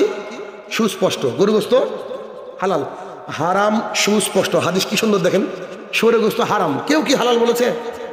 আরে মনুস্মৃতা হিন্দু ধর্মের যে ধর্মগ্রন্থ, তাতেও হারাম বলা আছে। ওরা তো এইসব ধর্মগ্রন্থ পড়ে না, পড়ে কি? আজকে আবার দেখলাম, আজকে তো না কালকে দেখেছি, কি স্বামী নিশ্চলানন্দ বোধ হয়, ও বলছে যে মুহাম্মদ সাল্লাল্লাহু আলাইহি সাল্লাম তোমাদের নবী না, মুহাম্মদ সাল্লাল্লাহু আলাইহি সাল্লাম আমাদের নবী। আমার স্ত্রীকে দেখাচ্ছি, ভালোই তো, ওদেরকে দিয়ে দাও, বুঝেননি? ওদেরকে দিয়ে দাও। তাহলে ওদেরকে দিব কি? আমি যে দিন রাত স্টেজে এই যে ওদের ওদের ওদের ধর্মগ্রন্থ থেকে মন্ত্র পাঠ করি আমি, ওরা তো তাও পরিবর্তন হয় না, ওদের তো ইচ্ছা নেই পরিবর্তন হওয়া। কি একটা মন্ত্র শুনেন, ওম অজ্ঞান হে তুকরে তো মুহাম্মদ অন্ধকার নাশম। এমন একটা জামানা আসবে যে জামানায় অন্ধকারকে নাশ করতে একজন ব্যক্তি আসবে, তার নাম হচ্ছে মুহাম্মদ। আমি বানিয়ে বললাম নাকি? এই তো তার তার কথা, আল্লাহ রাসূলের কথা হুবহু আছে, আল্লাহ রাসূল সাল্লাল্লাহু আলাইহি ওয়াসাল্লামের কথা হুবহু আছে। আরো মন্ত্র আছে, প্রচুর মন্ত্র আছে। এবার মনে হয় যেখানে কীর্তন চলছে তখন দরকার নেই, আমি যেহেতু বক্তা চলে গেছে শর্ট। এবার কি নুমান ইবনে বাশির রাদিয়াল্লাহু তাআলা আনহু বলেন, রাসূলুল্লাহ সাল্লাল্লাহু আলাইহি ওয়াসাল্লাম বলেছেন, এক হালাল সুস্পষ্ট, হারাম সুস্পষ্ট, মাঝে যা যা আছে তা আছে সন্দেহ। পান বিড়ি জর্দা গুল সিগারেট ধরেন সন্দেহ, 1 মিনিটের জন্য 1 মিনিট সন্দেহ। রাসূলুল্লাহ সাল্লাল্লাহু আলাইহি ওয়াসাল্লাম বলছে, যে ব্যক্তি সন্দেহ থেকে বেঁচে থাকলো সে যেন তার ইজ্জত এবং দ্বীন ইসলামের পতাকাকে উপরের দিকে তুললো। পৃথিবীর কোনো মুসলমান চাইবে দ্বীন ইসলামের পতাকা নিচে যাক? তাহলে যে ব্যক্তি পান বিড়ি জর্দা গুল সিগারেট ছেড়ে দেবে সে ইসলামকে উপরের দিকে তুললো, তার ইজ্জতও বাড়বে, তার ইজ্জতও বাড়বে। দাঁড়িয়ালা লোক যখন সিগারেট খায় দেখবেন সবচেয়ে খারাপ লাগে পৃথিবীতে, খুবই ঘৃণা হয়। দেখবেন তাকে মুহাম্মদ সাল্লাল্লাহু আলাইহি ওয়াসাল্লাম পৃথিবীর শ্রেষ্ঠ শিক্ষক, তিনি কি সুন্দর কথা বলছে দেখেন। এই সাহাবীরা শোনো শোনো শোনো শোনো, যে আল্লাহ রাসূল বলেন তোমরা তো ওই যে ছাগল গরু চড়াতে যাও, আইল আছে না, আইল তো আইল একটা রাজার এইটা আর একটা রাজার এইটা। সাহাবীরা কেউ তোমরা যদি তোমাদের গরুটা ছাগলটা আলের উপরে চড়াও ওদিকে মুখ দিবে? তো সাহাবীরা বলছে নিশ্চিত দিব, তো গরু ও তো মুখ দিবে। তখন মুহাম্মদ সাল্লাল্লাহু আলাইহি ওয়াসাল্লাম বলছে যা সন্দেহ তা হারাম, নেন এবার খান এবার বিড়ি, সন্দেহ তা হারাম। তাহলে যদি সন্দেহ হয় হারাম, আর যে হুজুর বলেছে যে মাকরু ও এখনো হাতুড়ি খাচ্ছে কবরে। খুব কঠিন একটা জিনিস ভাই, পৃথিবীতে বাঁচতে হলে উপলব্ধি নিয়ে বাঁচতে হবে। শুয়োরের গোশত যেমন ঘৃণা করে ফেলেছেন আপনি, ঠিক পান বিড়ি জর্দা গুল সিগারেটকে ঘৃণা করতে হবে। কেন? দেখবেন একটু যারা বিড়ি খাওয়া অভ্যাস আছে সকালবেলায় বিড়িটা খেয়ে কুকুরের সামনে ফেলে দেবেন, খাই না, কিন্তু বিস্কুট ও তো আপনার হাতে থেকে নিয়ে যাবেন, হাতটা নিচে থাকলে কুকুর নিয়ে চলে যাবে। তো যা কুকুর, যা কে একজন বলেছিল যা খাই না কুকুর শুয়োরে তা খায় আমাদের হুজুরে। এই তো হচ্ছে অবস্থা, এই তো হচ্ছে অবস্থা। অতএব উপলব্ধি জায়গা, নিজের অন্তরকে প্যারালাইসিস করিয়েন না। যেহেতু কেউ আমরা গ্যারান্টি দিতে পারবো না যে আমরা চিরকাল বেঁচে থাকবো। We have to return to our Lord. আমাদেরকে আল্লাহর কাছে ফিরে যেতে হবে, পাই টু পাই সবকিছুর হিসাব লাগবে। আজকে যত কথা এখানে বসে বললাম প্রত্যেকটা কথা আমাকে বোঝাতে হবে আল্লাহর কাছে গিয়ে। যদি না বোঝাতে পারি আমি শাহিনুর রহমান সেদিন বিপদে পড়ে যাব। খুব কঠিন একটা বিষয় ভাই, কলিজার টুকরা ভাই এবং বোনেরা। আবারও বলছি শেষে এসে যে কি আমাদের অন্তরকে উপলব্ধিহীন করিয়েন না, উপলব্ধি যুক্ত করেন। যখনই মসজিদে হাইয়া আলাস সালাহ হবে আপনার অন্তরটা আনচান করবে, আনচান। সঙ্গে সঙ্গে উজু করে রেডি হয়ে মসজিদে চলে যান, দেখবেন সালাত আদায় করলে যে শান্তি, এই শান্তি পৃথিবীর আর কোথাও পাওয়া যায় না। বড় বড় সিঙ্গার, বড় বড় অ্যাক্টর অ্যাক্ট্রেস, তারা কোনো কিছুতে শান্তি পায় না। কোটি কোটি টাকা তারা বলছে ইসলাম গ্রহণ করার পরে লম্বা সিজদা দিয়েছি, সব যেন শান্তি সেজদার মধ্যে। আর আমাদের শান্তি বাইচান্স যদি কোনো কারি সাহেব এই তারাবি পড়ায়, যদি একটু লম্বা কিরাত হয়ে যায় বা লম্বা একটু আপনার তাসাউদ হয়ে যায়, পেছন থেকে লুকমা বলে না বেটা তুমি তো মসজিদে বসে থাকো সারাদিন পাটের ভুঁড়ি না, তাই আমাকে রোজা আমরাও করি আছে না। আমার মসজিদের এক মুসল্লি, আমি সেদিন ছিলাম না, আমার মসজিদের এক মুসল্লি একটু লম্বা করে আমরা তারাবি পড়ি তো 2-2.5 ঘন্টা, 8 টাকা 2-2.5 ঘন্টা পড়ি। একবার যাইন করে দিন পাটা ব্যথা করতে গেলে, তো ওই একটু নামাজ একটু লম্বা হয়েছে। ওই মুসল্লি আমার এক ভাগ্নেকে বলেছে, শোন তোদের এই নামাজ আর পড়ছি না রে। বলছে কেন? বলছে যদি জাহান্নামে যাই যাবো। চিন্তা করা যায়। আল্লাহু আকবার। এই লোকের জন্য আমি খুব দোয়া করি আল্লাহ পূর্ণাম হয়ে যায়। কিন্তু 5 ওয়াক্তের মুসল্লি, 5 ওয়াক্তের একদম আগে আগে যাওয়ার মুসল্লি, কিন্তু এই যে লম্বা ওর আর সহ্য হয়নি। কারণ ওই যে ঘাস টাস কাটে তো গরুর। আমার দিকে তাকিয়ে মানুষ কি বলে, ও তুমি তো এসি রুমে কম্পিউটার চালাও সারাদিন। আরে ভাই আল্লাহ তাআলা আমাকে ওইটা রুজি দিয়েছে, আমার আব্বা মাঠে কাটে, আল্লাহ আমাকে ব্রেন দিয়েছে, তো আমি কম্পিউটার ইনকাম করি বসে। তো কম্পিউটার ইনকাম করতে কি কষ্ট হয় না? তোরা আমাকে কি মাঠে যেতে হবে? আমার এক দোলা ভাই আজকে বলছে চল একদিন মাঠে, তোর রোজাতে কি করে লাগে তুই দেখবি। বলছে আশ্চর্য, আমাকে আল্লাহ তাআলা এখানে দিয়েছে কাজ, আমি ওখানে যাবো না। একটু যখন প্রথম 2-4 দিন কিছু বলবে না, বুঝলেন, একটু লম্বা হতে গেলে এই একটু সবার দিকে তাকাস রে ভাই, কি বলবো বলেন। তখন বলে যে ঠিক আছে আমি বাড়িতে পড়ছি। কেননা আবু হুরায়রা রাদিয়াল্লাহু আনহু বলেন রাসূলুল্লাহ সাল্লাল্লাহু আলাইহি ওয়াসাল্লাম বলেছেন যে ব্যক্তি তারাবির সালাত রমাদান মাসে আদায় করে গুফরা লামা তাকাদ্দামা মিন জামবি, পেছনে যত পাপ করেছে আল্লাহ তাআলা সমস্ত পাপকে ধুয়ে মুছে সাফ করবেন। সুবহানাল্লাহ। এটা নফল ইবাদত, সুন্নাত ইবাদতের মাধ্যমে যদি সমস্ত গুনাহ ধুয়ে মুছে সাফ হয় তো তা একটু লম্বা করে তো করতে হবে। আর রাসূল সাল্লাল্লাহু আলাইহি ওয়াসাল্লাম বলেননি মান সাল্লাহ, তিনি কি বলেছেন মান কামা রমাদান ইমানানো ইহতিসাবান, যে ব্যক্তি রমাদান এর রাত্রে দাঁড়িয়ে ইমানের সাথে নেকির উদ্দেশ্যে এই কিয়ামুল লাইল তারাবির সালাত আদায় করে তার পেছনে সমস্ত গুনাহ খাতা মাফ। আমরা রোজা করি না, আমাদের কষ্ট হয় না বলেন? তারপরে তো দাঁড়িয়ে থাকি, খুবই কষ্ট হয়, তারপরে দাঁড়িয়ে থাকি কেন? উপলব্ধি আছে যে আমি বলি যদি ঘুমাতেই হয় তাহলে কবর আছে ঘুমানোর জন্য। কোন জায়গা ঘুমাতে হলে কোথায় ঘুমাতে হবে? কবরে। বাসর রাতের দোলার মতো ঘুমাবেন, কেউ ডিস্টার্ব করবে না। অতএব আজ থেকে সবাই প্রতিজ্ঞা করেন যে ইনশাল্লাহ আমরা 5 ওয়াক্ত সালাত আদায় করবো। সবাই বলে ইনশাল্লাহ। ইনশাল্লাহ আমাদের স্ত্রীদেরকে মেয়েদেরকে পূর্ণাঙ্গ পর্দার মধ্যে হেফাজত, মানে পূর্ণাঙ্গ পর্দা আগামী দিন থেকে করাবো। সবাই বলে ইনশাআল্লাহ। হে আমার প্রতিপালক, এতক্ষণ যে আলোচনা করলাম মাবুদ, সমস্ত আমাদের হেদায়েতের জন্য আমরা যেন সবাই এই কথা থেকে বেনিফিটেড হতে পারি, আল্লাহ তুমি সেই তৌফিক আতা করো, আল্লাহুম্মা আমিন। হে আমার প্রতিপালক, যেসব ভাইরা এই দিন ইসলামের প্রচার প্রসারের জন্য কাজ করছে তাদের অন্তরে তুমি নূর জ্বালিয়ে দাও, আল্লাহুম্মা আমিন। হে আমার প্রতিপালক, এই মসজিদ, এই প্রত্যেকটা ইট ফজরে হয়তো কাঁদে লোকের জন্য, আল্লাহ গো এই এলাকার মানুষের শুভবুদ্ধি উদয় করে যাতে করে সবাই ফজরে উপস্থিত হতে পারে, আল্লাহ তুমি সেই তৌফিক আতা করো, আল্লাহুম্মা আমিন। হে আমার প্রতিপালক, কবরের তলে যারা শায়িত জানি না কি হালে রয়েছে তারা যদি ক্ষমার যোগ্য হয় আল্লাহ তাকে তুমি ক্ষমা দান করো, আল্লাহুম্মা আমিন। আসসালামু আলাইকুম ওয়া রাহমাতুল্লাহি ওয়া বারাকাতুহু।